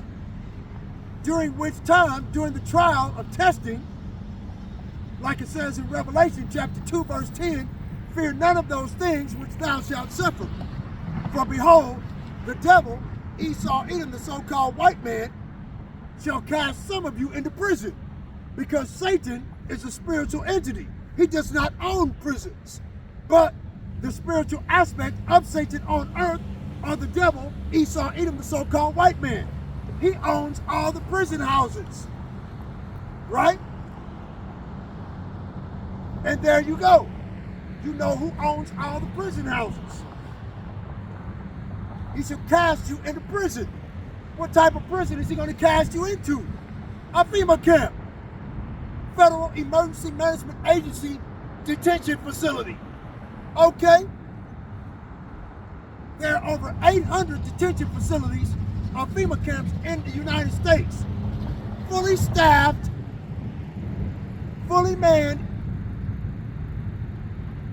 and have no prisoners. Okay? So, you are the fucking prisoners. Revelation chapter 2, verse 10. Fear none of those things which thou shalt suffer, for behold, the devil shall cast some of you into prison, where there ye may be tried. And there ye shall have tribulation 10 days. That 10 days period of time is a period of time you're going to be in there, being tried by the Most High God through his avatar, the rod of his anger, of his indignation, the Assyrian, Esau, Edom, the so-called white man, the rod of his inheritance, right?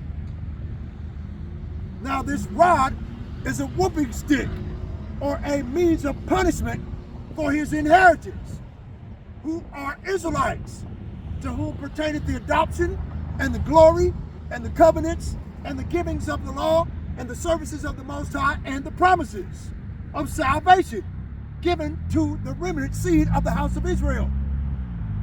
those that have escaped of the house of Jacob, out of Jacob's trouble, the great tribulation, right? They shall call on my name, and I will hear them.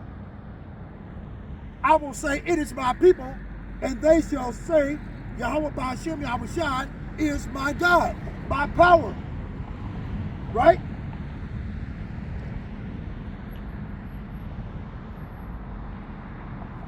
Malachi chapter 3, verse 16. Then they that fear the Lord spake often one unto another, and the Lord hearkened and heard it. So the Lord came and listened to hear. What'd you say? He hearkened and heard it. And a book of remembrance was written before him. Who is him? Yahweh Ba'ashem Yahushai, the Lord of hosts. Shartazabawat Alahayanawa Yahweh Ba'ashem Yahushai, the creator of the heavens, the earth, the sea, all that is therein, and the foundation of water. Correct? Right? And a book of remembrance was written before him for them that feared the Lord and that thought upon his name. So the only way you're going to get out of here is to know the name of the Lord. There he is over there, one of these signs. The name of the Lord. It's telling you what his name is, how to spell it, and how to pronounce it. That's the only way you're going to get out of Babylon the Great, out of Jacob's trouble, the great tribulation. Other than that, fuck you. You're going to be left here and melted. That is what the Most High God says in his scriptures. I got it on internet, and I got it in the King James Version of the Bible. What more do you want? These devils are not going to escape unpunished. So the only way you're going to get out of here is to know the true biblical Hebrew name of the Most High and his Son. Other than that, you stuck here. You can't get here out of here without knowing the name. Okay? The Holy Spirit is on me. I got to do it. Got to get it. Hold on. Let's get the name of the Lord right now.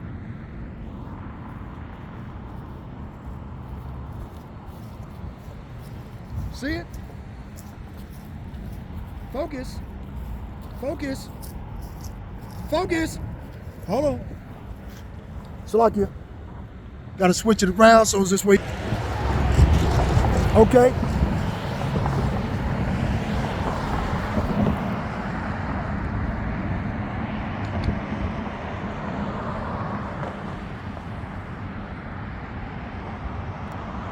Okay.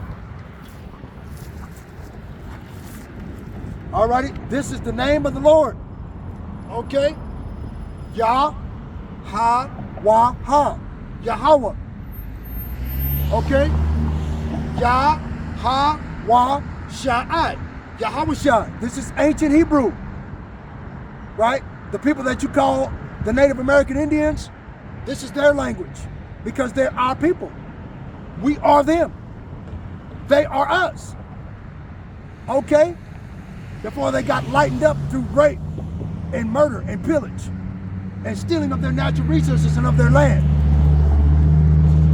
Right? How is it that we've grown old in a strange country? What the Lord means by a strange country is because the laws here are strange. Right? Two men, it's lawful for two men to get married and fuck each other in the ass?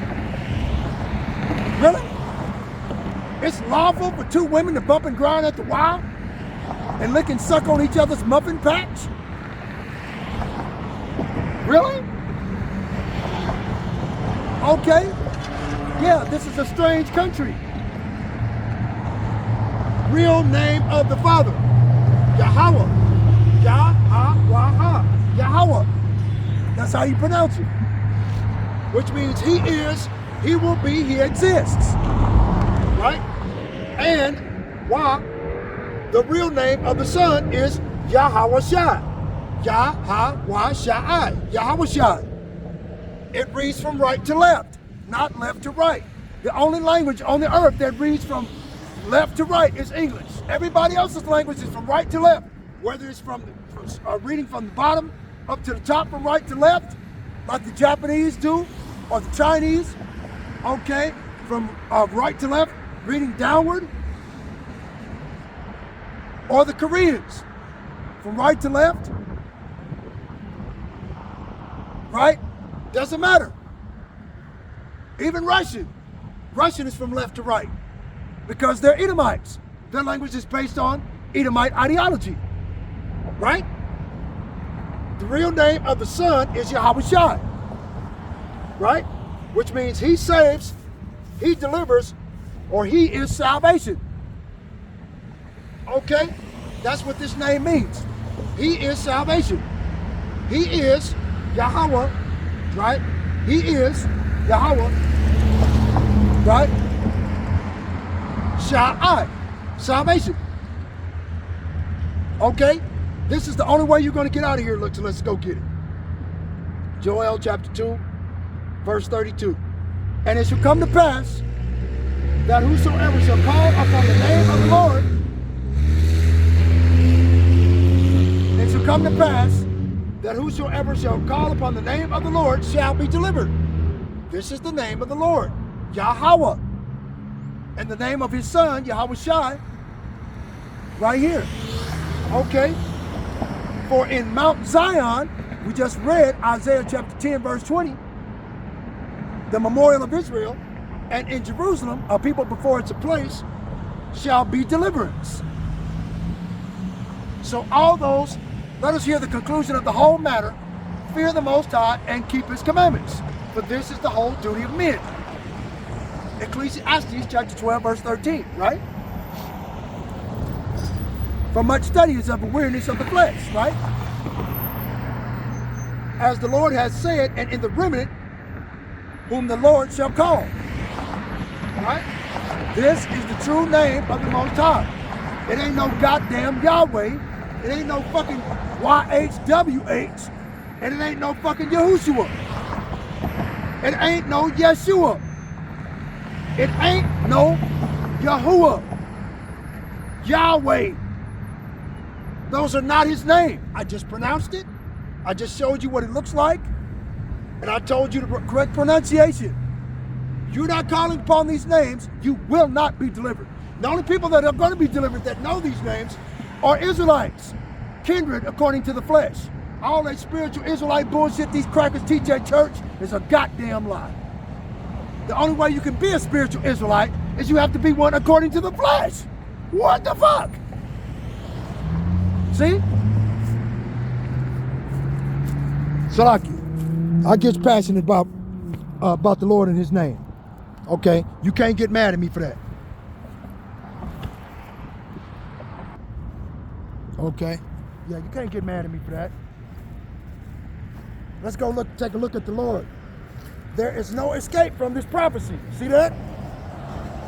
That's what it means. I know it looks to you as backwards, but if you freeze frame the video, go in the bathroom, look in the mirror, that's what it looks like. Okay? I'm sorry. I'm trying to do what I can to teach who I can, whoever's willing to listen. Okay? This is what the Son of the Most High looks like, man. Uh-oh. Take wrong picture. Take that back. I looked at the wrong picture. Salakia. This is what he looks like. Salakia. Please forgive me for being a fucking idiot. Okay? This is what the Son of God looks like, man. Let me get out the sun. Okay?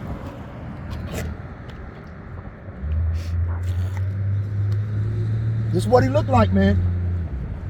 This is what the Son of God looks like right there. By biblical description. Okay? Let's read up a little bit. Okay, Revelation chapter 1, verse 14. His head and his hairs were white like wool, as white as snow. And his eyes were as a flame of fire. And his feet like unto fine brass, as if they burned in a furnace. And his voice is the sound of many waters. Which of these images fit the description? You tell me. Which of these images fit the description? See, and at the bottom, identity theft. Now, wouldn't a goddamn cracker put your ass in jail for 100 years for that? See? He'll put your ass up under the goddamn jail. That's what he do.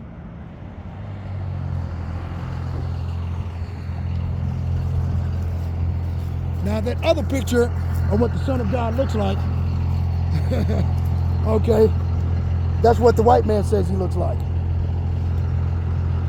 Okay. This is Zechariah chapter 13, verse 8. And it shall come to pass that in all the land, saith the Lord, 2 parts therein shall be cut off and die, but a 3rd part shall be left therein. Verse 9. And I shall bring the 3rd part through the fire, and refine them as silver is refined, and I will try them as gold is tried. They shall call on my name. I just told you what the name was. Okay, I just told you what the name was. The only way you get out of here is with that name. You ain't got it, fuck you, you're doomed. It's that simple. Okay. They shall call on my name, I will hear them, and I will say, it is my people, and they shall say, the Lord Yahweh Ba'ashem Yahweh Shah is my God. Okay? Real talk. 2/3 of our people, 66.6% of our people are going to be cut off and die on this side. They're going to be cut off. A 1/3 is going to be saved, 33.3%. Right?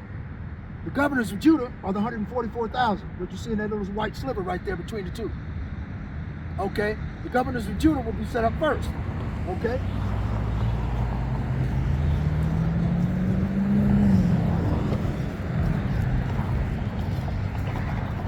Okay. Okay. Salakia.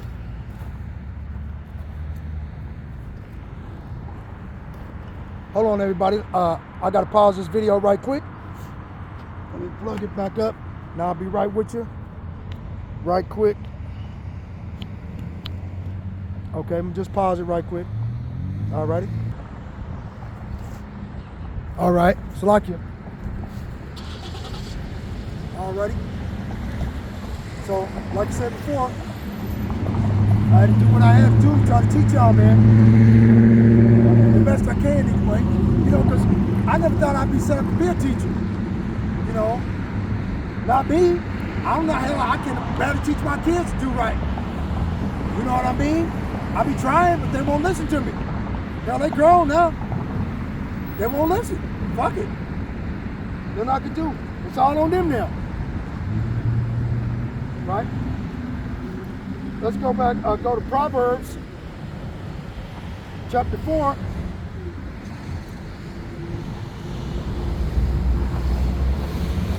Verse 14.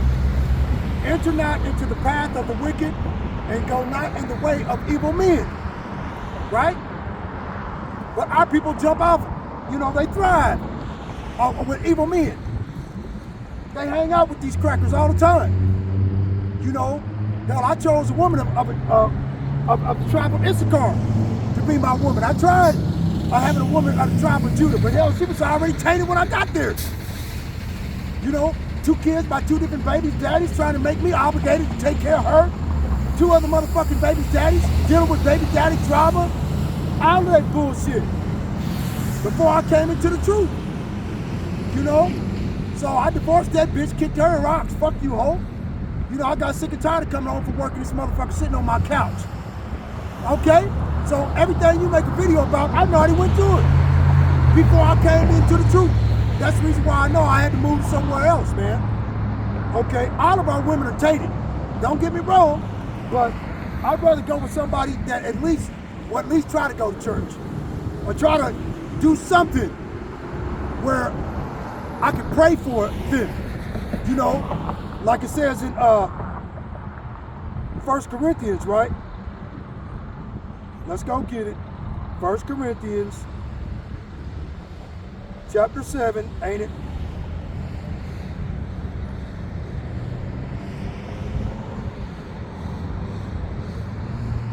Right? 1 Corinthians chapter 7, verse 12. But to the rest I speak I, not the Lord. If any brother hath a wife that believeth not, and she be pleased to dwell with him, let him not put her away. You know, my chick believing that goddamn Cicero boys are punk shit because that's what her mama taught her. You know, she used to go to the Catholic Church. You know, I've been trying for years to get her away from that bullshit. Read your Bible. Read the Bible with me. She won't listen. But hell, I've been with her 25 years. Before then, you know, I've only been in the truth for like 3 years. Maybe 4. Okay? I've only been in the truth just that long, man. I ain't been in the truth a long time. You see what I'm saying? You know, before I was in the world, all of that bullshit, doing everything I tell you not to do, I was doing it too. But the Most High saw fit to have mercy upon my soul and saw fit to bring me out of darkness into the light of health and to hate abominations vehemently. Because I was in darkness, right? I was in darkness, and the Most High brought me into the light of the truth. See that?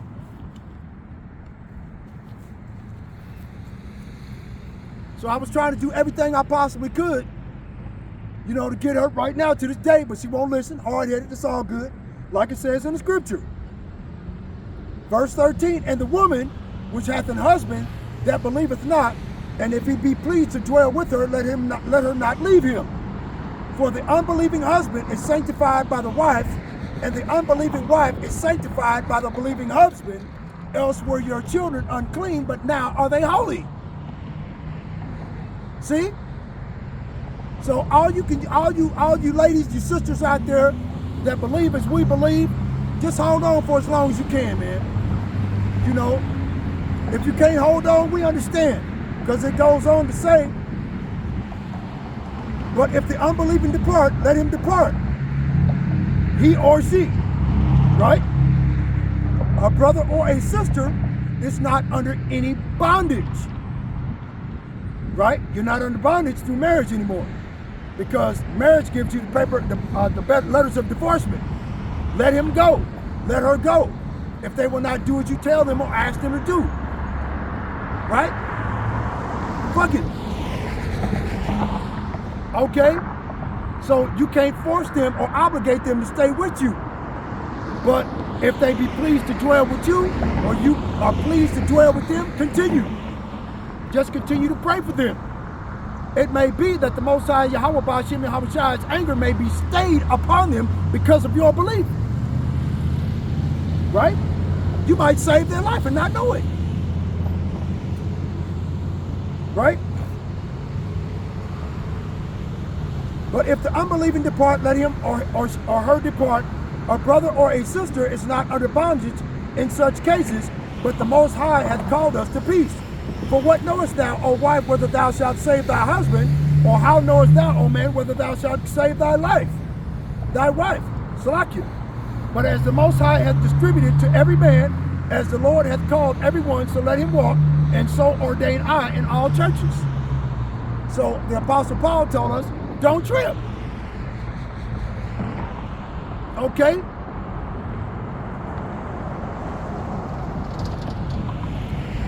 So where was I at? Proverbs chapter 4, verse 14. Enter not into the path of the wicked, and go not in the way of evil men. So what I'm trying to do is persuade 2/3 of our people to stop being evil and wicked. Going to church. What the fuck you going to church for? Study to show yourself approved unto the Most High, a workman that need not be ashamed, rightly dividing the words of truth. Right? Study to show yourself approved unto the Most High. Read, seek ye out of the book of the Lord and read. Read it yourself. Boost your faith. Right? Don't go to the church and listen to these motherfuckers. You don't know what they're telling you. They might be telling you a fucking lie. How do you know? If you don't seek out of the book of the Lord and read and know the truth for yourself, they might be telling you a lie. Or might be making some false bullshit so you can give them some money and put some money in a copper pot. You know? So we ask you to seek out of the book of the Lord and read. Pick up the Bible and read it once a week. Why not? You ain't got nothing else better to do but to do what the white man tell you to do, which is to go against his law, go against the law of the Most High. right? Avoid it. Pass not by it. Turn from it and pass away. For they sleep except they have done mischief, and their sleep is taken away unless they cause some to fall. This is the Edomite devils. Esau, Edom, the so-called white man. This is what they do, man. 7 days a week, 24 hours a day. They do anything they can possible to try to cause you to fall from the faith. By any means necessary, man. These people don't give a shit about you. And when we tell you the truth to your face, you act like you can't handle it. Like your brain about to explode or some shit. You know? Proverbs chapter 4, verse 17. For they eat the bread of wickedness and drink the wine of violence. Right?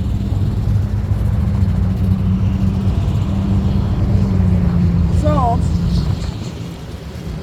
140, verse 1. Deliver me, O Lord, from the evil man. Preserve me from the violent man. Who is the violent man? Like I said earlier in the video, that motherfucker puts all kinds of violence in every movie he makes. Transformers, Year 1. It's supposed to be a kiddie cartoon. Ain't nothing in there but fucking violence. A kiddie cartoon. Dragon Ball Z, Dragon Ball GT, Dragon Ball Super. Right? Violence. Okay?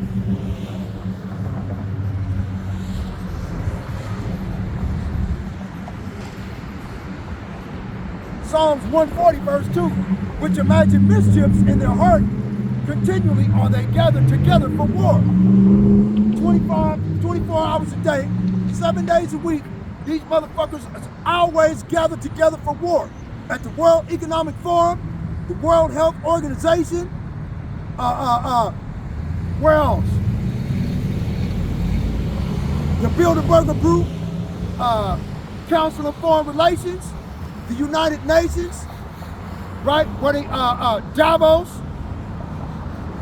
which means summit, right? Davos, or son of David. How the fuck are they the son of David?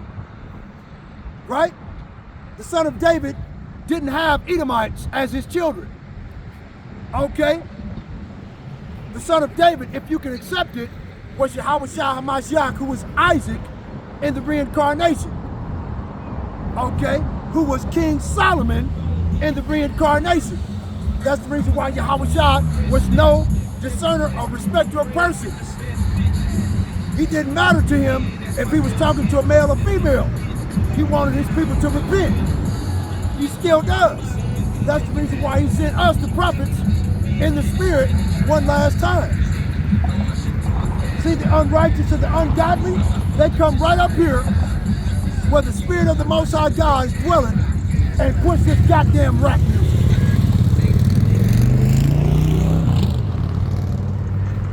See? So yeah, I'm attacked by devils and demons on a motherfucking on a daily scale. And I hate it. It's a vexation of soul and spirit. Every time I try to make a video when I'm at home, I call upon the Lord's name and then something happens. Take the trash out. Go do this. Well, we gotta go do that. All the time, man. Real talk. It's crazy, man, but that's truth. So, yeah, we're spiritually attacked all the time through our friends, our family, and loved ones. Okay? Because we know the true name of the Lord.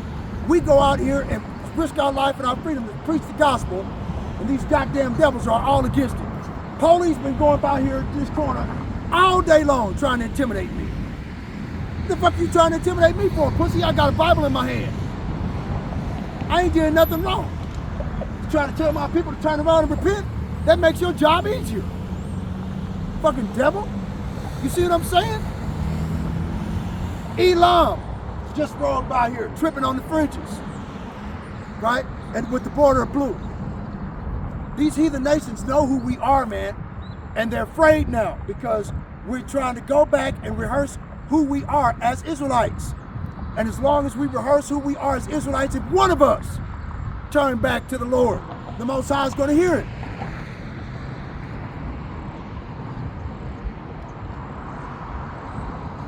Psalms 140, verse 3. They have sharpened their tongues like a serpent. Adder's poison is under their lips. Adder's poison is under the lips of Donald Trump. He'll tell you one thing and do something entirely fucking different. Right? That's the plan. Remember that motherfucking cracker is a what do you call him? A fucking puppet, man.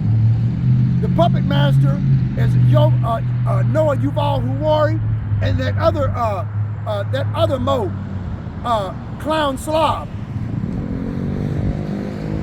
Okay? He's a puppet, a marionette on strings. That's who they are, man. You try to tell the truth, motherfuckers think you crazy.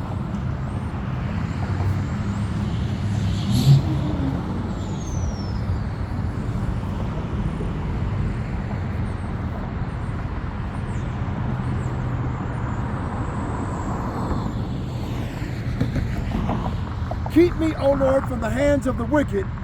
Preserve me from the violent man who have proposed to overthrow my goings. So what we try to do is we're trying to do everything we possibly can to get our people to turn around and repent, man. But they ain't gonna listen. They drive by here. Ain't nobody inquired at the mouth of the Lord, right? To find out what they need to do to be saved. It's all good. I ain't tripping. You know, like I said in the scriptures, it is what it is, right? Or like we say, you know, the proud have hit a snare for me and cords. Now the snare is the radio frequency identification chip, which they're going to make it the only way for you to participate in their cashless society and access the central bank digital currency. The only way you'll be able to access that currency, okay, is to take the radio frequency identification microchip, the digital biometric processor for digital ID. You ain't gonna be able to get insurance on your car, to get your tags registered, unless you got the digital ID, right? And the snare and the cord is universal basic income. Right? Digital currency. Right? It says that in one of these signs about Agenda 2030. Right? Order of chaos. Order out of chaos. Right? First off, these devils have to bring the chaos in order to bring the order, right?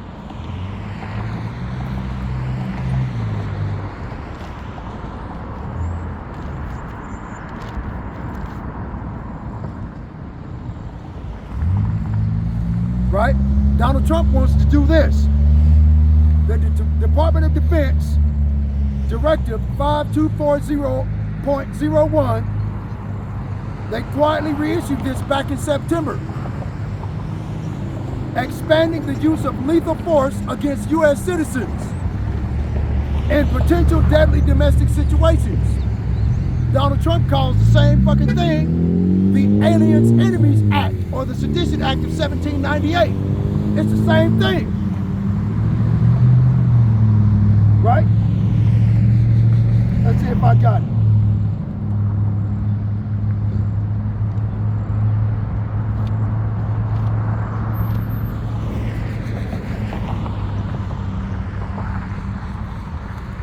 Yep, here it is. Ecclesiasticus chapter 12, verse 10. Let's get it.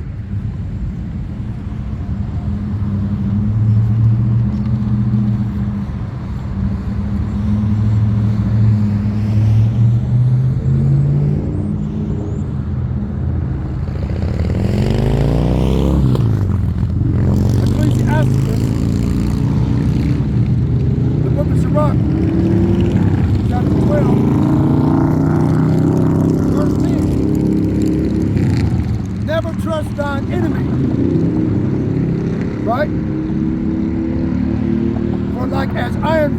so is his wickedness. Though he humble himself and go crouching, yet take good heed and beware of him. And thou shalt be unto him as if thou had wiped a looking glass, and thou shalt know that his rust hath not been altogether wiped away. So it's not going to matter who's running the country, right? You're going to realize that this motherfucker at the end of the day is still an Edomite that hates you, right? And he has an agenda to fulfill. He has an agenda to accomplish, right? A goal to reach, which is Agenda 2030, right? One world government, one world religion based on artificial intelligence. They're going to get rid of the Bible. They're going to come out with the Trump Bible, which is rewritten by artificial intelligence and a bunch of goddamn modes. Mark my words and see if it don't happen. This motherfucker tell you he's doing something, they'll do something entirely different, man. Look at his last presidency, if you think I'm full of shit. Okay. Ecclesiastes chapter 12, verse 12. Set him not by thee, lest when he hath overthrown thee, he stand up in thy place. Neither let him sit at thy right hand, lest he seek to take thy seat. And thou at the last remember my words and be pricked therewith. Right? Neither let him stand up in thy place, lest when he hath overthrown thee, he stand up in thy place. Right? So we set these devils right beside us during the so-called Dark Ages, and during the Renaissance period, these bastards, we let them sit at our right hand, and he sought out to take our seat as the Israelites. That's the reason why these goddamn devils call themselves the Israeli. There's nowhere in that Bible that says that the Israeli are going to be saved. Like I said before, if those were God's chosen people, why is there war continuously 24 hours a day, 7 days a week, year on end, constantly, continuously, all the time? When Isaiah chapter 2 verse 1 through 4 and Micah chapter 4 verse 2 through 4 says the same thing, that they would beat their weapons, their swords into plowshares and their spears into pruning hooks. Neither shall they lift up sword against nation or learn war anymore. Roughly paraphrased. It says it's in the Old Testament, okay, and the New Testament. If that's the case, why is they still fighting then? Over natural resources, using imperialistic ideology. Steal your natural resources and we subject people to a summary execution by calling the Palestinians Amalek, using the Bible scriptures, because nothing not a Jew, he knows that the people here are Christians, or they're cultural Christians, anti-Christians, they're fly-by-night Christians, right? They're Christians at convenience, right? Then you have some of them that have read the biblical scripture. And the motherfucker claims that the Palestinians are Amalek. Okay, so if the Palestinians are Amalek, what about the Iranians? Are they Amalek too? I thought they were two different people.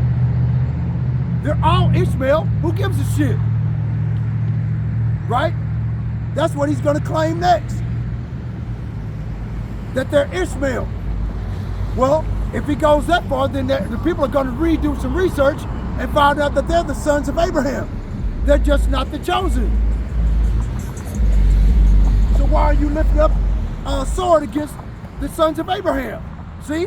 No matter where he goes, that motherfucker's caught up in a trick bag, using the scriptures, as a means of justification. See? Right? Ecclesiastes chapter 12, verse 13. Who will pity a charmer that is bitten with a serpent, or any as such come near wild beasts? So one that goeth to a sinner and is defiled with him in his sins, who will pity? keep on fucking around at the barbershop and you got braids, eventually you're gonna get a haircut, right?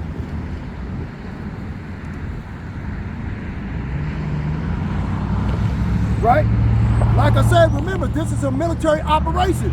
It's a psyop that aims to influence the emotions and behaviors of individuals, organizations, and governments. PSYOPs are a non-combative operation that use a variety of communications media to achieve their goal.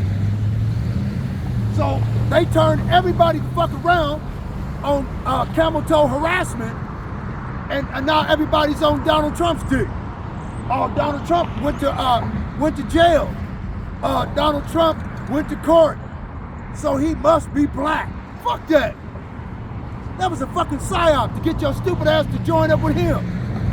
So it'd be easier for him to put your ass in the FEMA camp when he tell you to. Stupid fucking bull. Can't tell you nothing. Ecclesiasticus chapter 12, verse 14. Someone that goeth to a sinner and is defiled with him in his sins, who will pity? For a while he will abide with thee, but if thou begin to fall, he will not tarry. An enemy speaketh sweetly with his lips, but in his heart he imagineth how to throw thee into a pit.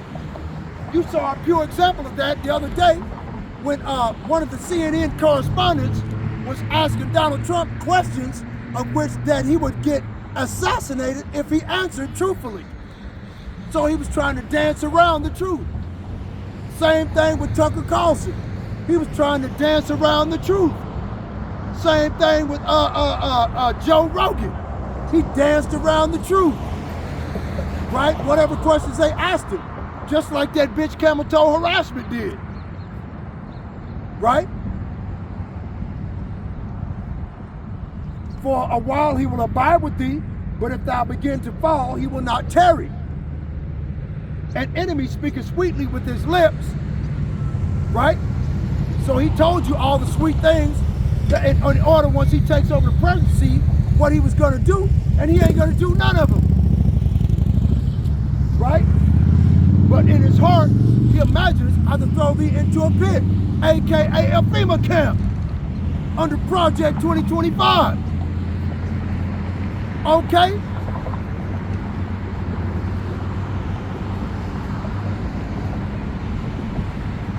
He will weep with his eyes, but if he find opportunity, he will not be satisfied with blood. If adversity come upon thee, thou shalt find him there first. He'll probably be the fucking instigator of Jacob's trouble. He'll probably be the instigator of the King Alfred plan, which calls for the rounding up during the times of civil unrest and national emergency of rounding up of all black Hebrew Israelites. And a rendition of the King Alfred plan was the Rex 84 plan, which adds the Latinos in it too. Okay?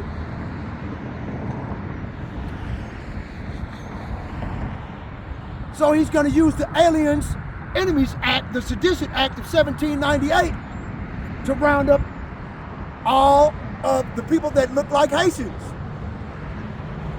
You can't tell a Haitian from a Negro, right? You can't tell a Latino from a Mexican American, right? And the people that he wants to be on his team are the Proud Boys, the Ku Klux Klan, the neo-Nazis, right? And all of these cliques of Edomites got all sorts of weapons to come against us. The motherfuckers gonna give autonomy and impunity to all the Edomite cops, right? Of local law enforcement and state law enforcement to be enhanced with military forces, right? For 72 full fucking hours to purge in neighborhoods, barrios, and reservations the children of Israel. That will be the time of Jacob's trouble.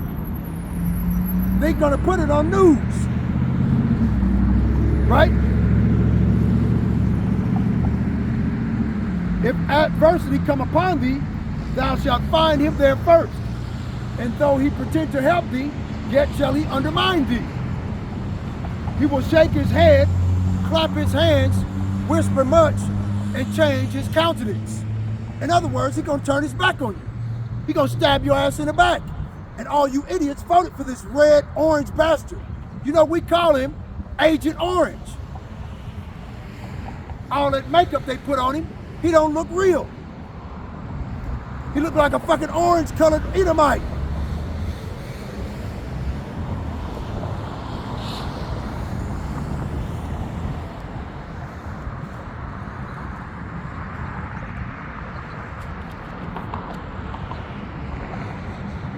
Trump's deportation push is expected to utilize military, diplomats, and other government workers.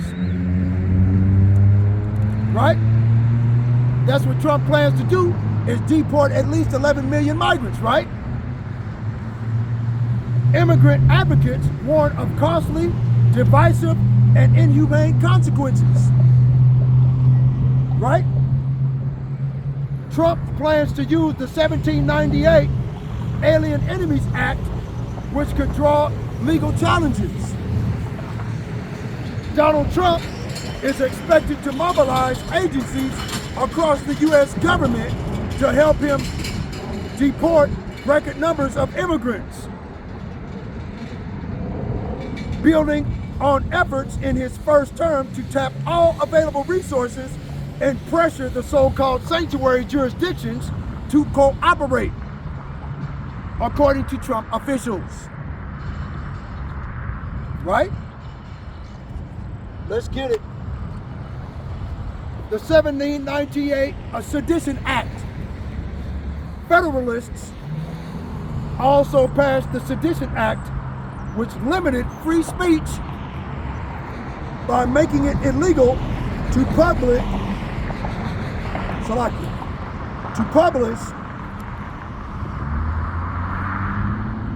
false, scandalous, and malicious writing against the government or its officials.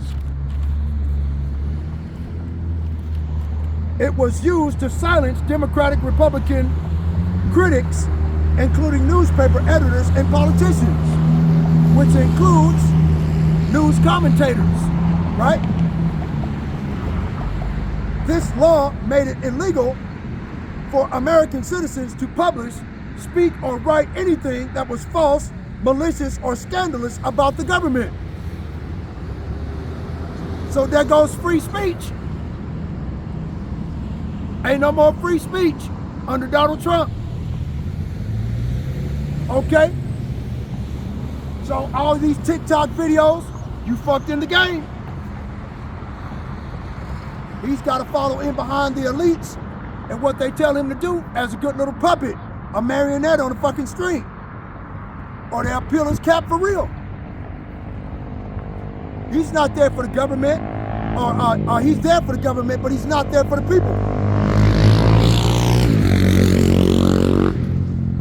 That's the lie he tells. Right? The law was directed at Democratic Republicans, a party that was often supported by new citizens. So when he says that they need new citizens, that means that he's going to threaten deportation of the citizens that are here illegally. Illegal immigrants. You have to be a U.S. citizen, right? Those are going to be the first people in line with the radio frequency identification chip. Right?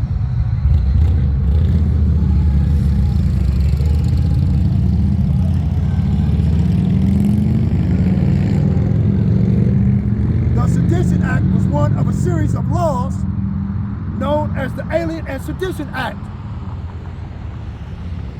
These laws were repealed or expired after the Federalists lost the 1800 election. The controversies surrounding the laws tested the limits of freedom of speech and press. Okay? So that's what it's all about, to test the limits of what they can and what they cannot do.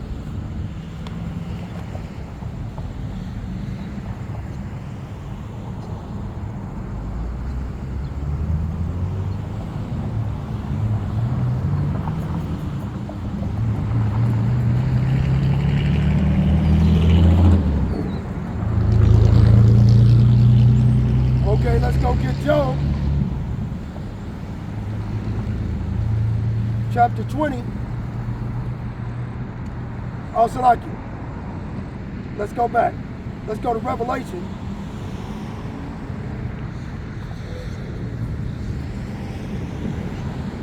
Chapter 13, verse 11. And I beheld another beast coming up out of the earth, and he had two horns like a lamb, and spake as a dragon. Now this beast that came up out of the earth is America, right? And the first beast is Rome. America is Rome 2.0. The beast is Rome. The image of the beast is America. They do the same thing. One is the image of the other. Draconian law, all of it. And he had two horns like a lamb, right? The Republican process and the Democratic process, right? Right? Came up at two horns like a lamb, and he spake as a dragon. So once he gets up into the presidential seat, he's going to come up with draconian law. That's how he comes up with speaking like a dragon. You will do what he say or you will be deported. You will do what he say or you will be put into a FEMA camp for re-education. Right?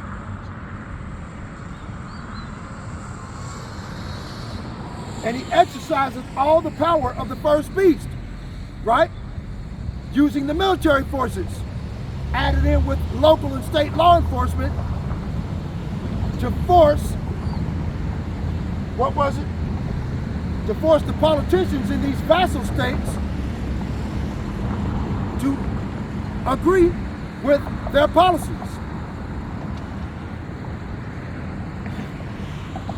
And push the policies on a national level as opposed to a federal level, right? That way it'll be on a state level as well. So, and he exercises all the power of the first beast before him and causes the earth and them that dwell therein to worship the first beast, to obey all the laws of Rome, right? That they set up here once again under Agenda 2030, under Project 2025, under an autocracy where they give all the world's power, democratic power, to an autocrat under one world government, one world religion, based on artificial intelligence, digital currency.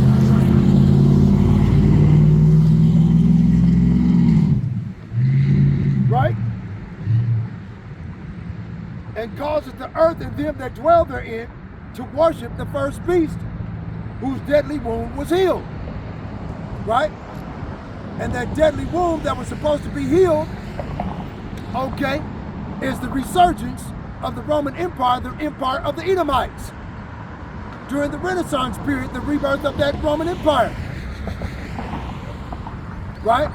Through European Economic Community, EU, and NATO, the North Atlantic Trade Organization. The beast with 7 heads and 10 horns is NATO.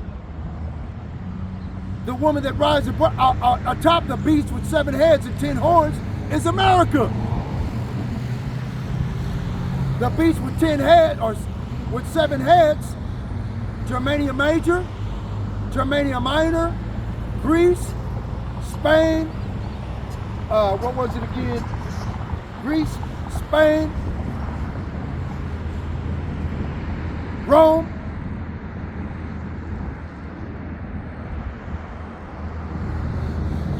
damn, hold on, select it. Let me get it. I think it's in my computer. Let me see it right quick. Right? So I was right. It's the British, the Romans, the French, the Spanish, Germania Major, Germania Minor. Okay? All of those are all of the different captivities we've been in. Right? They're all the different captivities we've been in. It's the same thing. Right? The Egyptian captivity, the Assyrian captivity, the Babylonian captivity, the Medo-Persian captivity, the Grecian captivity, the Roman captivity, the American captivity. Same shit. Nothing's changed. These devils don't change their playbook.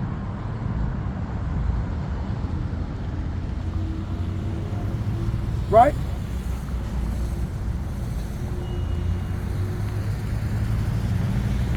So that beast, that deadly wound that was healed, was a resurgence of the Roman Empire through America and NATO, EU, right? Using imperialist ideology in their goals for one world leader, one world government. See? Nothing changes with these fuckers. They're the same people.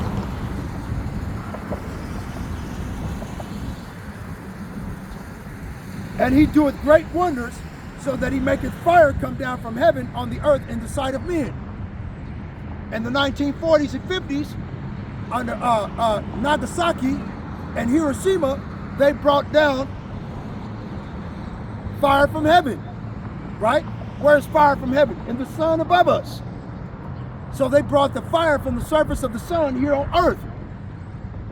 Okay, and they intimidated by extortion all of the nations to capitulate to their plans of imperialism and colonialism. And if you didn't, they threatened with burning their ass the fuck up. They've been doing that shit for 70 years now. Now it's an even playing field. Everybody on the fucking face of the earth has nuclear weapons now. See? So everybody's pretty much calling their bluff.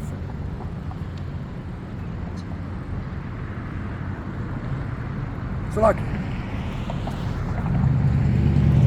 all right, almost at 3 hours. So I'm gonna finish up with these last 4 biblical scriptures, and I'm gonna get on out of here. Right? And deceiveth them that dwell on the earth by the means of those miracles. What miracles? Let's go to 2 Thessalonians chapter 2, verse 8. Right? And then shall that wicked be revealed. Who is the wicked of the whole earth? Esau, Edom, the so-called white man. Job chapter 9, verse 24. The earth has been given into the hand of the wicked. He covered the faces of the judges thereof. If not, where and who is he? Okay? Micah 2 and 1 tells you that it is in the power of their hands to spread wickedness. Right? Proverbs 4 and 16 tells you they cannot sleep unless they cause some to fall. Unless they're causing some wickedness somewhere on the earth. They can't sleep. Okay? Whom the Lord shall consume with the spirit of his mouth, and shall destroy with the brightness of his coming. Even him whose coming is after the working of Satan, with all power and signs and lying wonders. The working of Satan is casting you into prison, where there you may be tried, right? Where there you may be tried for 10 days. Yahweh Shah Mashiach says, be thou faithful unto death, and I will give thee a crown of life. In other words, stand up against this radio frequency identification mark of the beast chip. Stand up against the punk shit. That's going to be your downfall, trying to put something in your fucking mouth. And I pray, Adawan Ratazah, that I have the spiritual testicular fortitude to stand up against this shit. So I'm just like you. I'm imploring you to do the same thing as I do. If you're willing to be saved, I'm willing to be saved. That's the reason why I went so far as to teach you early in the video the name of the Lord, which is the key of salvation.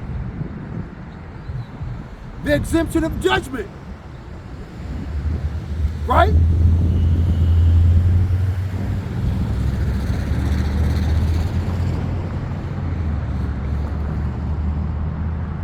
Even him whose coming is after the working of Satan with all power and signs and lying wonders. What are the signs and lying wonders?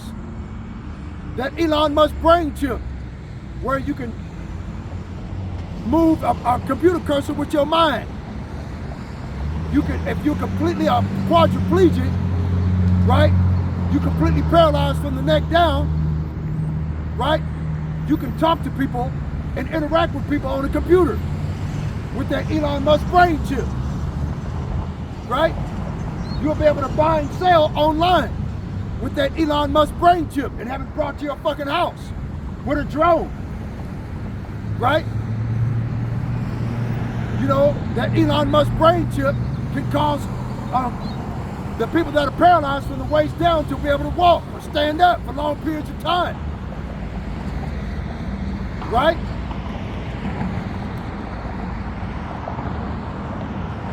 These are his signs and lying wonders. They're lying wonders because if it was Yahweh Shai Mashiach, he'd just put his hand on you and you'd be completely healed. Fuck it. You wouldn't have to have a walk like a robot. All that old bullshit. You'd run and jump and skip,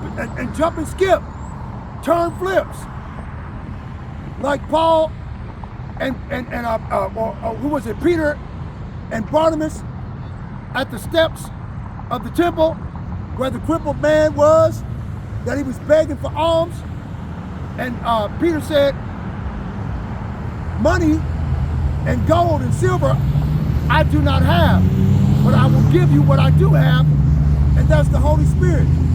And then spoke the Lord's name over the man and brought down the Holy Spirit from heaven, because Pentecost had already happened.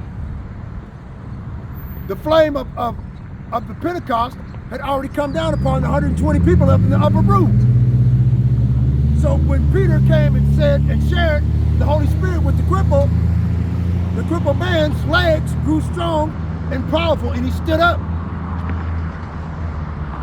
And Peter told the man to go and tell what the Lord has gracious Lord of heaven, Yahweh Ba'ashem, Yahweh Shai, has done for you. And he was stopped by the scribes and Pharisees. Hey, wasn't that the cripple that was sitting at the porch? What the fuck is he doing walking? And he went and told the scribes and Pharisees, that righteous man told me to get up and walk. Did the same thing to the blind man. Yahweh Shai did the same thing to the blind man. He put mud and spittle together, put it on the eyes of the blind man, and he washed his eyes, and the man came away seeing, just like you see me on this video. Right? That's a miraculous wonder, right? That was given from on high through the Holy Spirit, the Kodash. But then you got these motherfucking Edomites with their lying signs and lying wonders, right? Verse 10, and with all deceivableness of unrighteousness in them that perish, because they receive not the love of the truth, that they might be saved. And the love of the truth is the true biblical Hebrew name of Yahweh and Yahweh Shai. This is the only way you're going to get out of Jacob's trouble. Right? So the Most High Yahweh Ba'ashem Yahweh Shai sent righteous men one last time to warn you of these things that are upon you, even at the door. Jacob's trouble is right at the door. And Donald Trump is their savior, which is with all deceivableness and of unrighteousness, and make people believe that they're doing the right thing. Mark my words.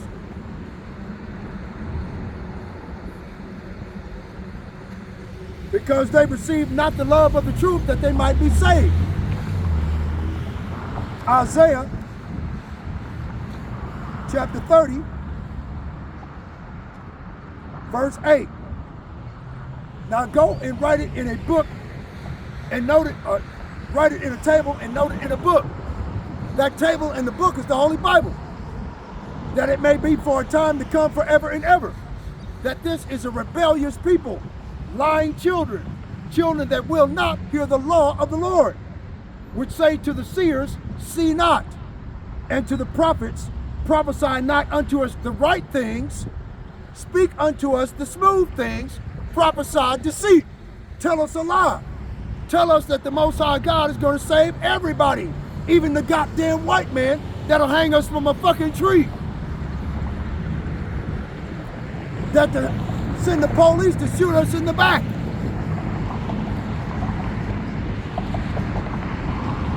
Right?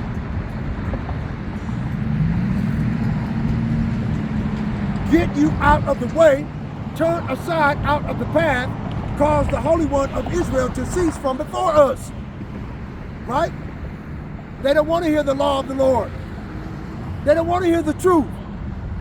They'll take off running quick when they see me out here preaching. Because this here is fire and brimstone preaching. I'm going to tell you the truth to your face, whether you were here or forbear. I don't give a goddamn about your emotions, neither. I've been out here preaching for 4 years by myself. And the Holy Spirit been watching over me. Or else they would have swallowed my ass up quick. Came over here and told me to get out the corner. Right?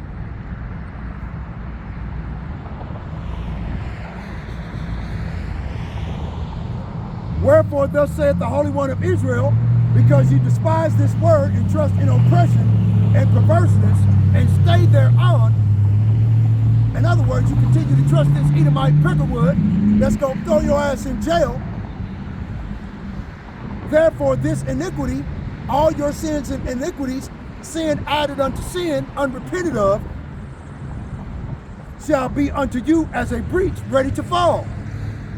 So at any time now, the Most High Yahweh Ba'ashem Yahushua is going to bring his judgment upon you, and he's going to use the rod of his inheritance, the Assyrian, Esau, Edom, the white man, to do it.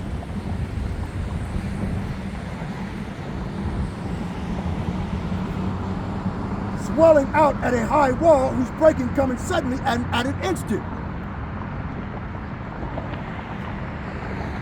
Right?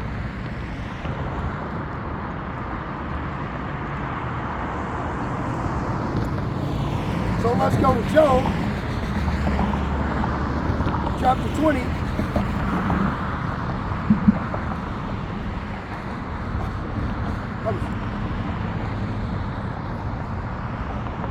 Verse 12.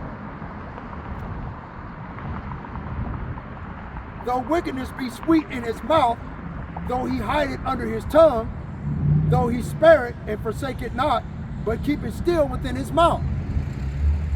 When you ask these goddamn devils a straight up answer question, they'll dance around it. So this way they don't have to tell you the truth. They'll just dance around it and avoid it. Right?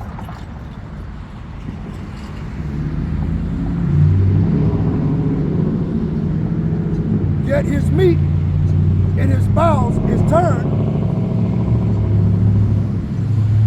It is the gall of asps within him.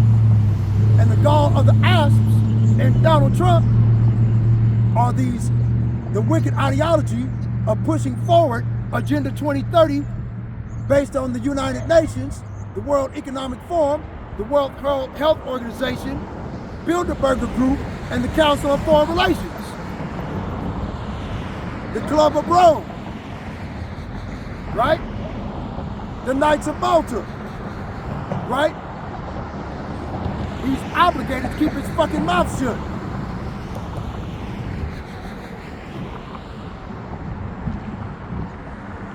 He hath swallowed down riches, and he shall vomit them up again. The Most High shall cast them out of his belly. See? See, so the Most High Yahweh Ba'ashem Yahushua is going to cast these devils out and make slaves of their asses. They running out of time. Psalms chapter 10.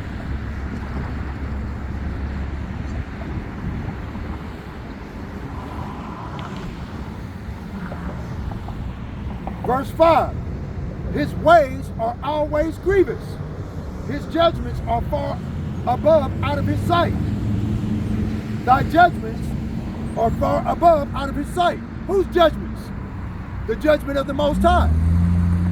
They think that they are God. They have a God complex because of that picture of Cicero Borgia, punk bitch superstar. Serapis Christus, Baal Peor. The image of that devil never changes. They just change its names as it goes forward in history. That's it.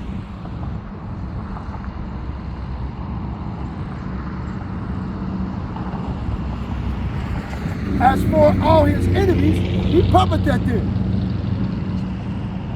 Donald Trump is the proudest president ever. That motherfucker puff at everybody. Oh, he ain't gonna do nothing. Oh, he ain't gonna do nothing. Right? Got his chest out.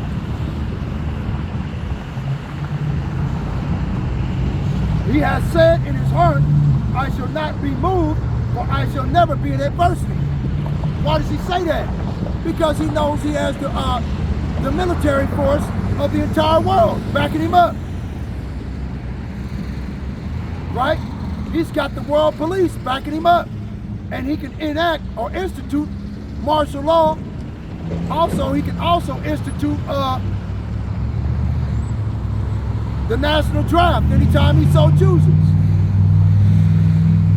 Right? By the signing of a presidential pen. Right? His mouth is full of cursing and deceit and fraud. Under his tongue is mischief and vanity. Right? So he knows what he's doing and what he has to do. If anybody comes up and asks him straight up, he's going to dance around what the question is. Pay attention to how he's doing it. He'll never answer the fucking question directly. He'll try to misdirect you by answering the question indirectly in order to sow confusion.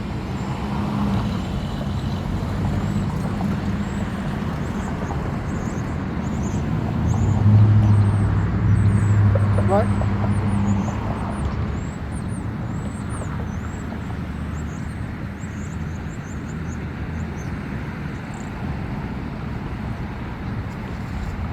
He sitteth in the lurking places, and in the villages, in the secret places doth he murder the innocent. His eyes are privately set against the poor.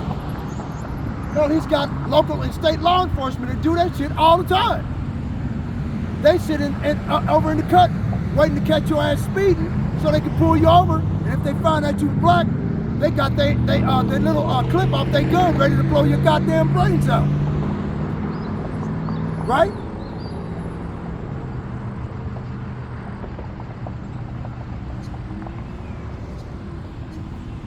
He lieth in wait secretly as a lion in his den. He lieth in wait to catch the poor. He doth catch the poor, and when he draweth them into his net. Every weekend, local and state law enforcement, they got speed traps and DUI checkpoints. Right? He croucheth and humbleth himself, that the poor may fall by his strong ones. Right? Project 2025 and the UN, United Nations 2030 mission goals. Same thing. Project 2025 or the Sedition Act of 1798. Either one. He's the president. He can enact either one. See?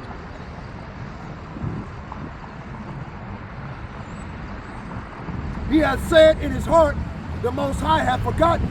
He hideth his face, he will never see it. What? Jacob's trouble.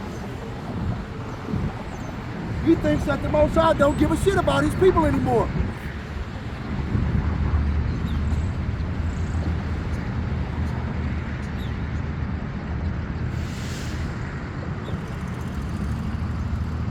See? But listen to this.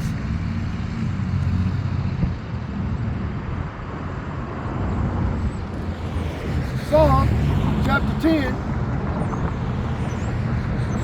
verse 12. Arise, O Lord, Yahweh Ba'ashem Yahushai, lift up thine hand, forget not the humble. Wherefore doth the wicked contend the Most High? He has said in his heart, thou wilt not require it.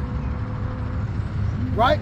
Everything that these wicked devils have done to the children of Israel shall be required in the day of judgment.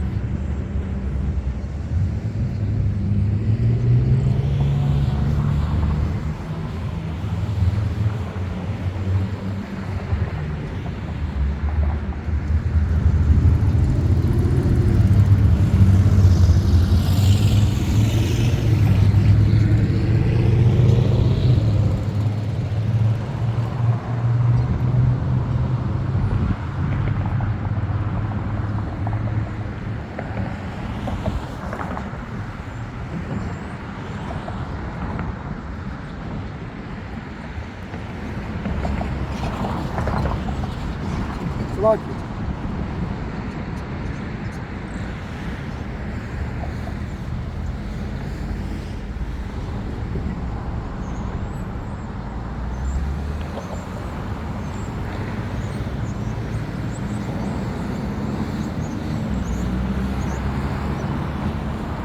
Right?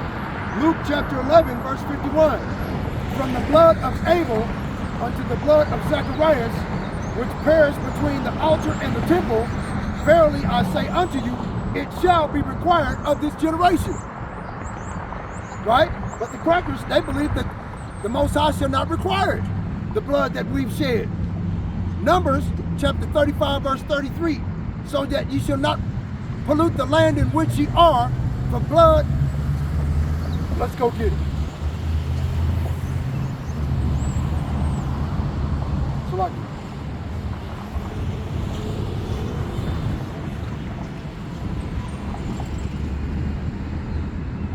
right? So ye shall not pollute the land wherein ye are, for blood it defileth the land. And the land cannot be cleansed of the blood that is shed therein, but by the blood of him that shed it. Right? So the Most High Yahweh Ba'ashem Yahweh knows these devils are bloodshedders. Genesis 9 and 6. He that sheddeth man's blood, by man shall his blood be shed. For in the image of the Most High made he man. Right? Exodus 21, verse 16. And he that stealeth the man and selleth him, or if he be found in his hand, he shall surely be put to death. Did not these devils steal us from another country and put us in chains over here and force us to manual labor, free slave labor? That's what made America great again, ain't it? Right? Ain't that what made America great to start with? 300 years of free slave labor? See?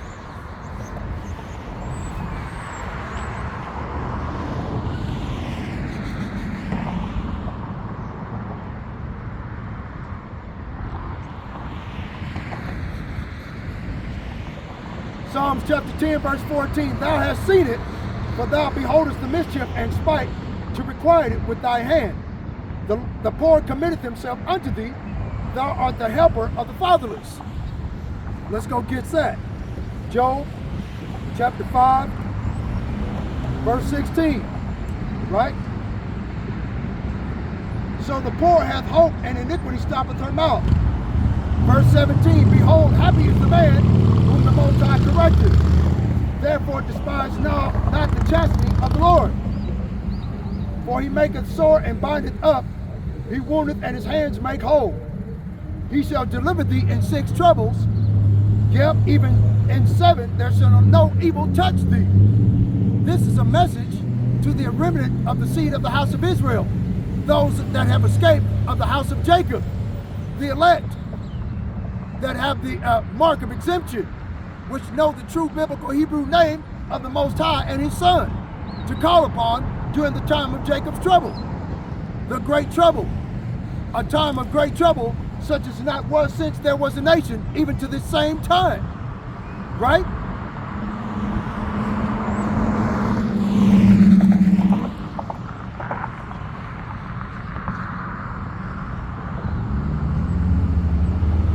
In famine he shall redeem thee from death, and in war from the power of the sword.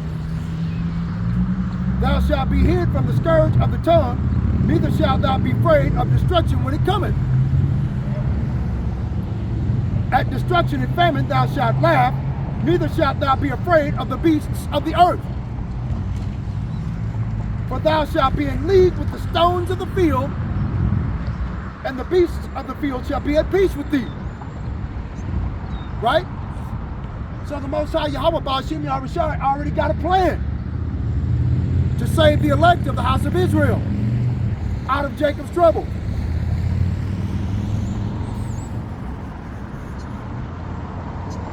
And at that time, Daniel chapter 12, verse 1, and at that time shall Michael stand up, the great prince, which standeth for the children of thy people. And there shall be a time of trouble, such as never was since there was a nation, even to that same time. And at that time thy people shall be delivered, every one that shall be found written in the book. So, our message to the elect of the house of Israel that know the name of Yahweh and that know the name of Yahushua, don't be afraid. For the devil shall cast some of you into prison, where there ye may be tried. The devil the Bible speaks of is Esau Edom, the so-called white man, the Caucasian cave dweller. They're the only ones that own the police, that own the military, and that own all of financial structure here in Babylon the Great. Right?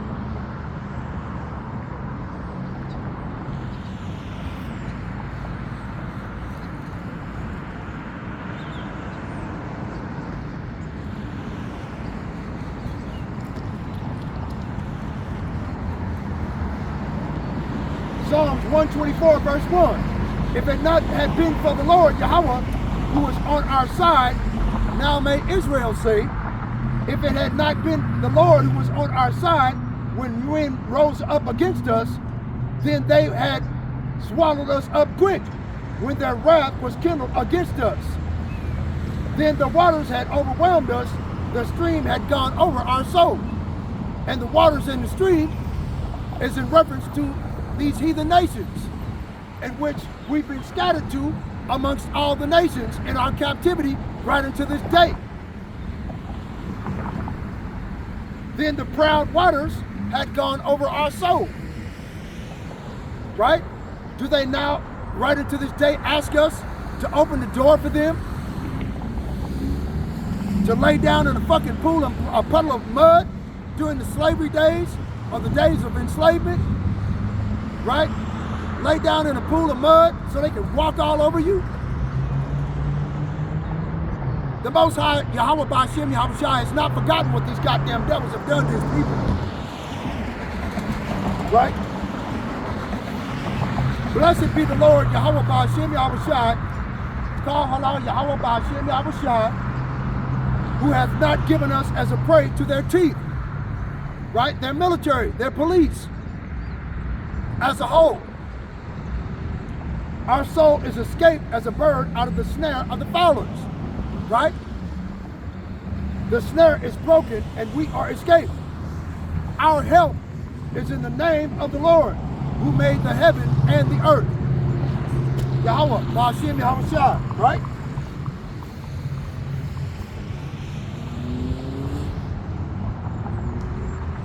So yep, I'm gonna go ahead and get on out of here, y'all. Right?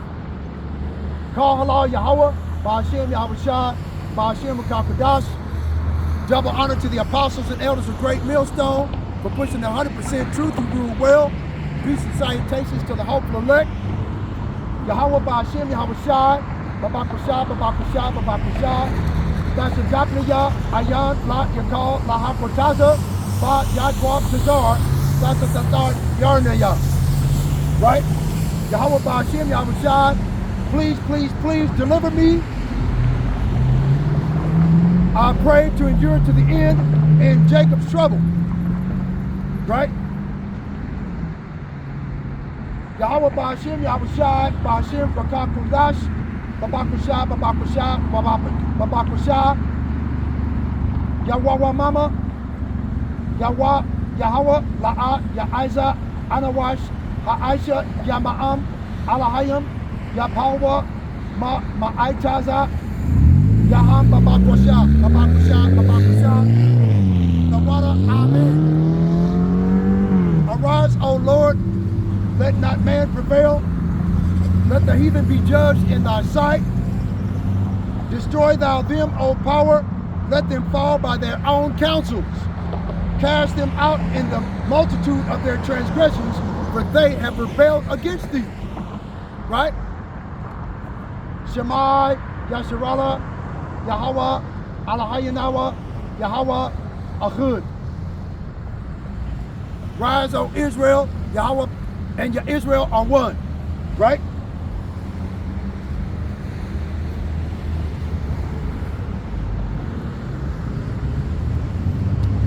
Let's get some more.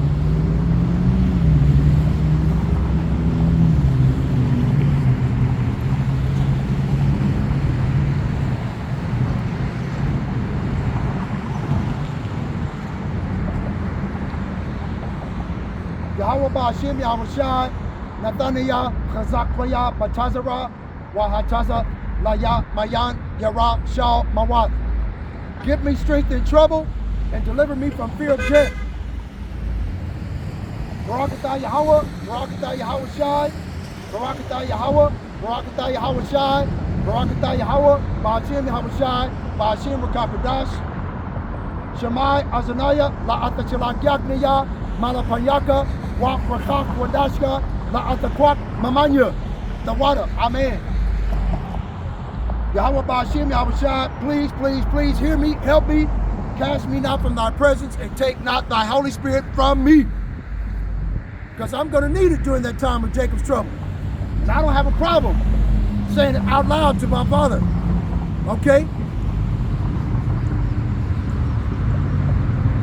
Shemai Azanaya Ba'amawana Lahalak Wala'a Bara'awat Ayanya Tawada. Amen. Hear me, help me by in faith to walk and not by sight of the eyes.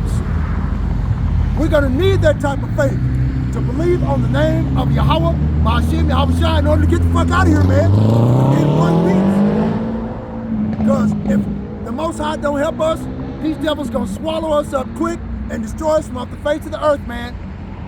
That's the plan. They want to come and take away 11 million migrants, and they're gonna check the ID of everybody else. If you got a Haitian migrant and a Negro, they look alike. Do you think the police forces, local law enforcement and state law enforcement are going to give a shit if they're the same or different people? They're not going to care. Okay? They're not going to care. Just saying.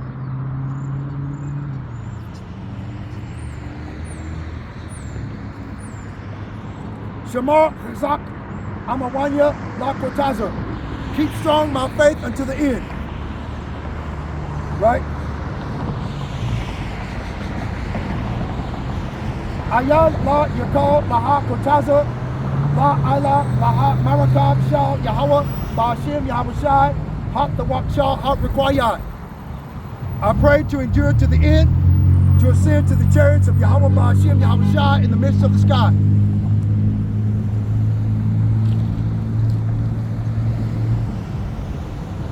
Mawat Ladamyam Ayar, death to the bloody city. All praises to the Most High Yahweh, Ba'ashim Yahushai, Ba'ashim Kapadash. As I said earlier, double honor to the apostles and elders of Great Millstone for teaching me this truth, and other righteous men under them that followed in after their labors, risking their lives and freedom just like me, standing up for truth and justice. And peace and salutations to the hopeful elect. Shalom. I hope it brought some edification today, y'all. I really do. Shalom. Gotta go. Man, it ain't gonna work, is it? There it is.